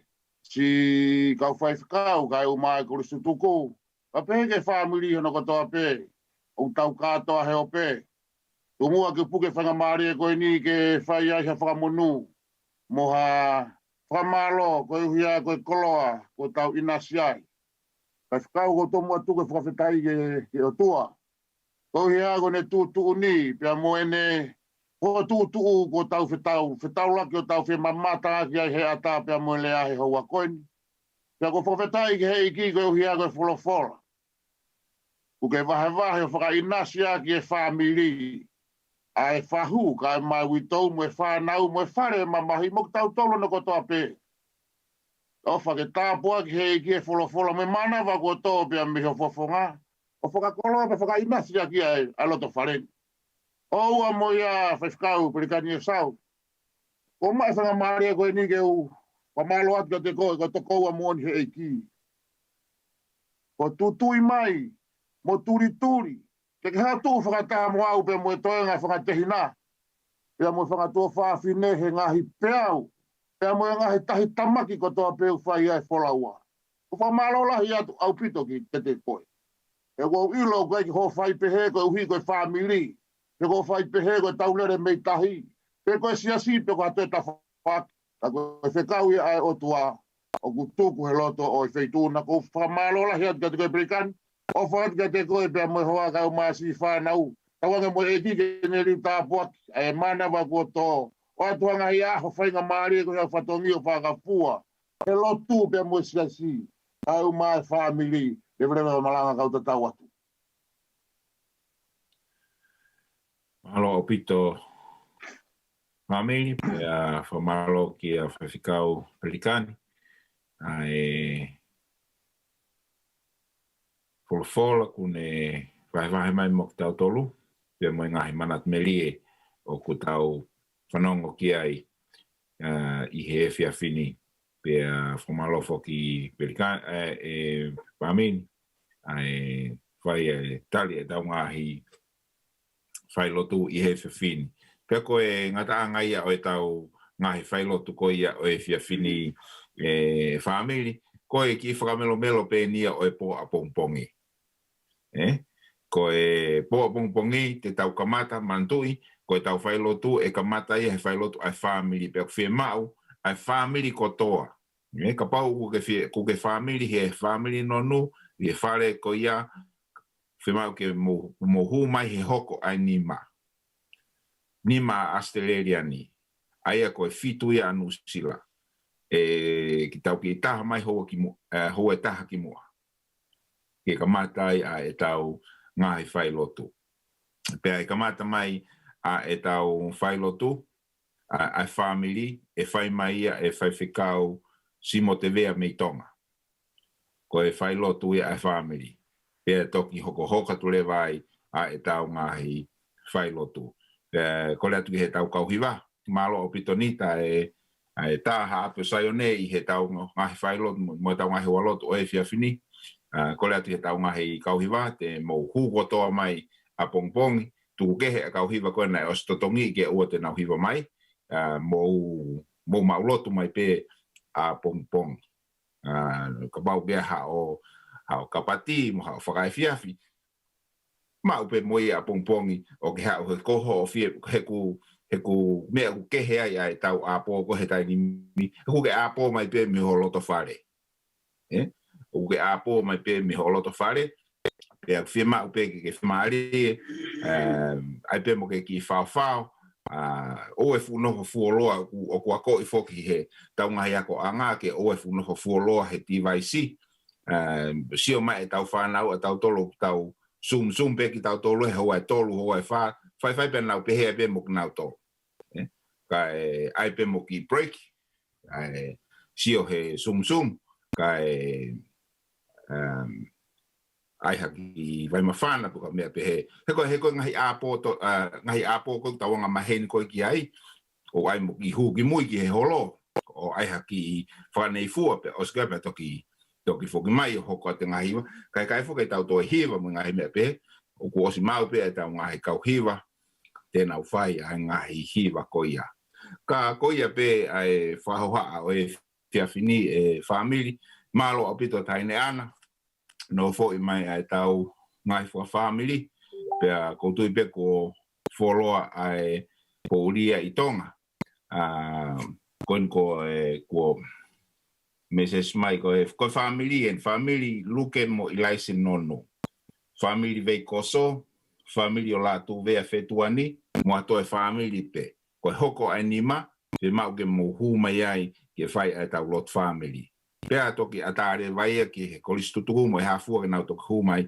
au fe mau ka toa ak mo tol ni ko na te ke na ma wa link o tau ngai fai lotu vai het moia shared moia ka na tolu ke na hu mai pe ka pau e fai ange o na hu mai pe i kai lava ke na hu mai ko atunga na hu to mui mai kalanga leva ka na tolu te na sio mai leva na tolu i Facebook ka koe ai Tonga Vision o live stream ya tuai e tau ngai fai lotu live stream ai Tonga Vision o ku stream ai e tau ngai fai lotu ka ko to mai ko ki loto o te ke toi hu ki tua e ko hu pe au ki tua te ke toi fiu fenga ko ke toi hu mai ki loto tam te ipe ho camera mo ho mute i ho speaker pa ke alo ai ho kapati pa ke toki ha ku hi ka no fo pe ho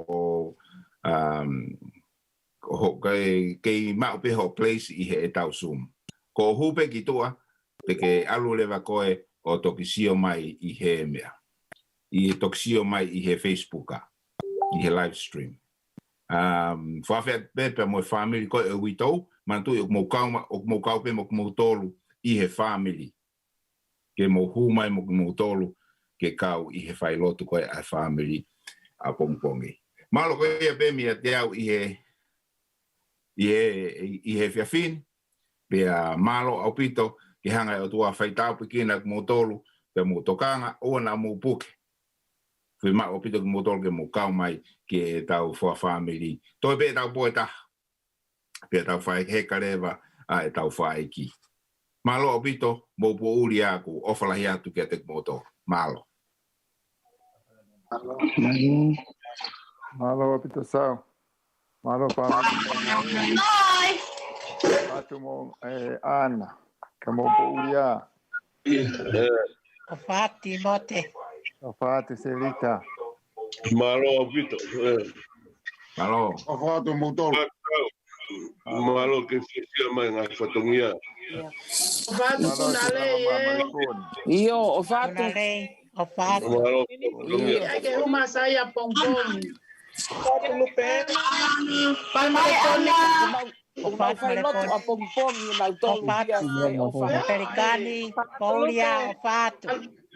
Deita. Ofati. Ofati. Pelikani, ofati ka koi. Island ofati baki Ofatu. eu mai sekona ke pongpongi family hono tali tau ngai fai Ofati lupe. Ofati linie ofati family Latu. Malo, ofatu. Ofatu. Opito. Pelikani, ofatu ka koi.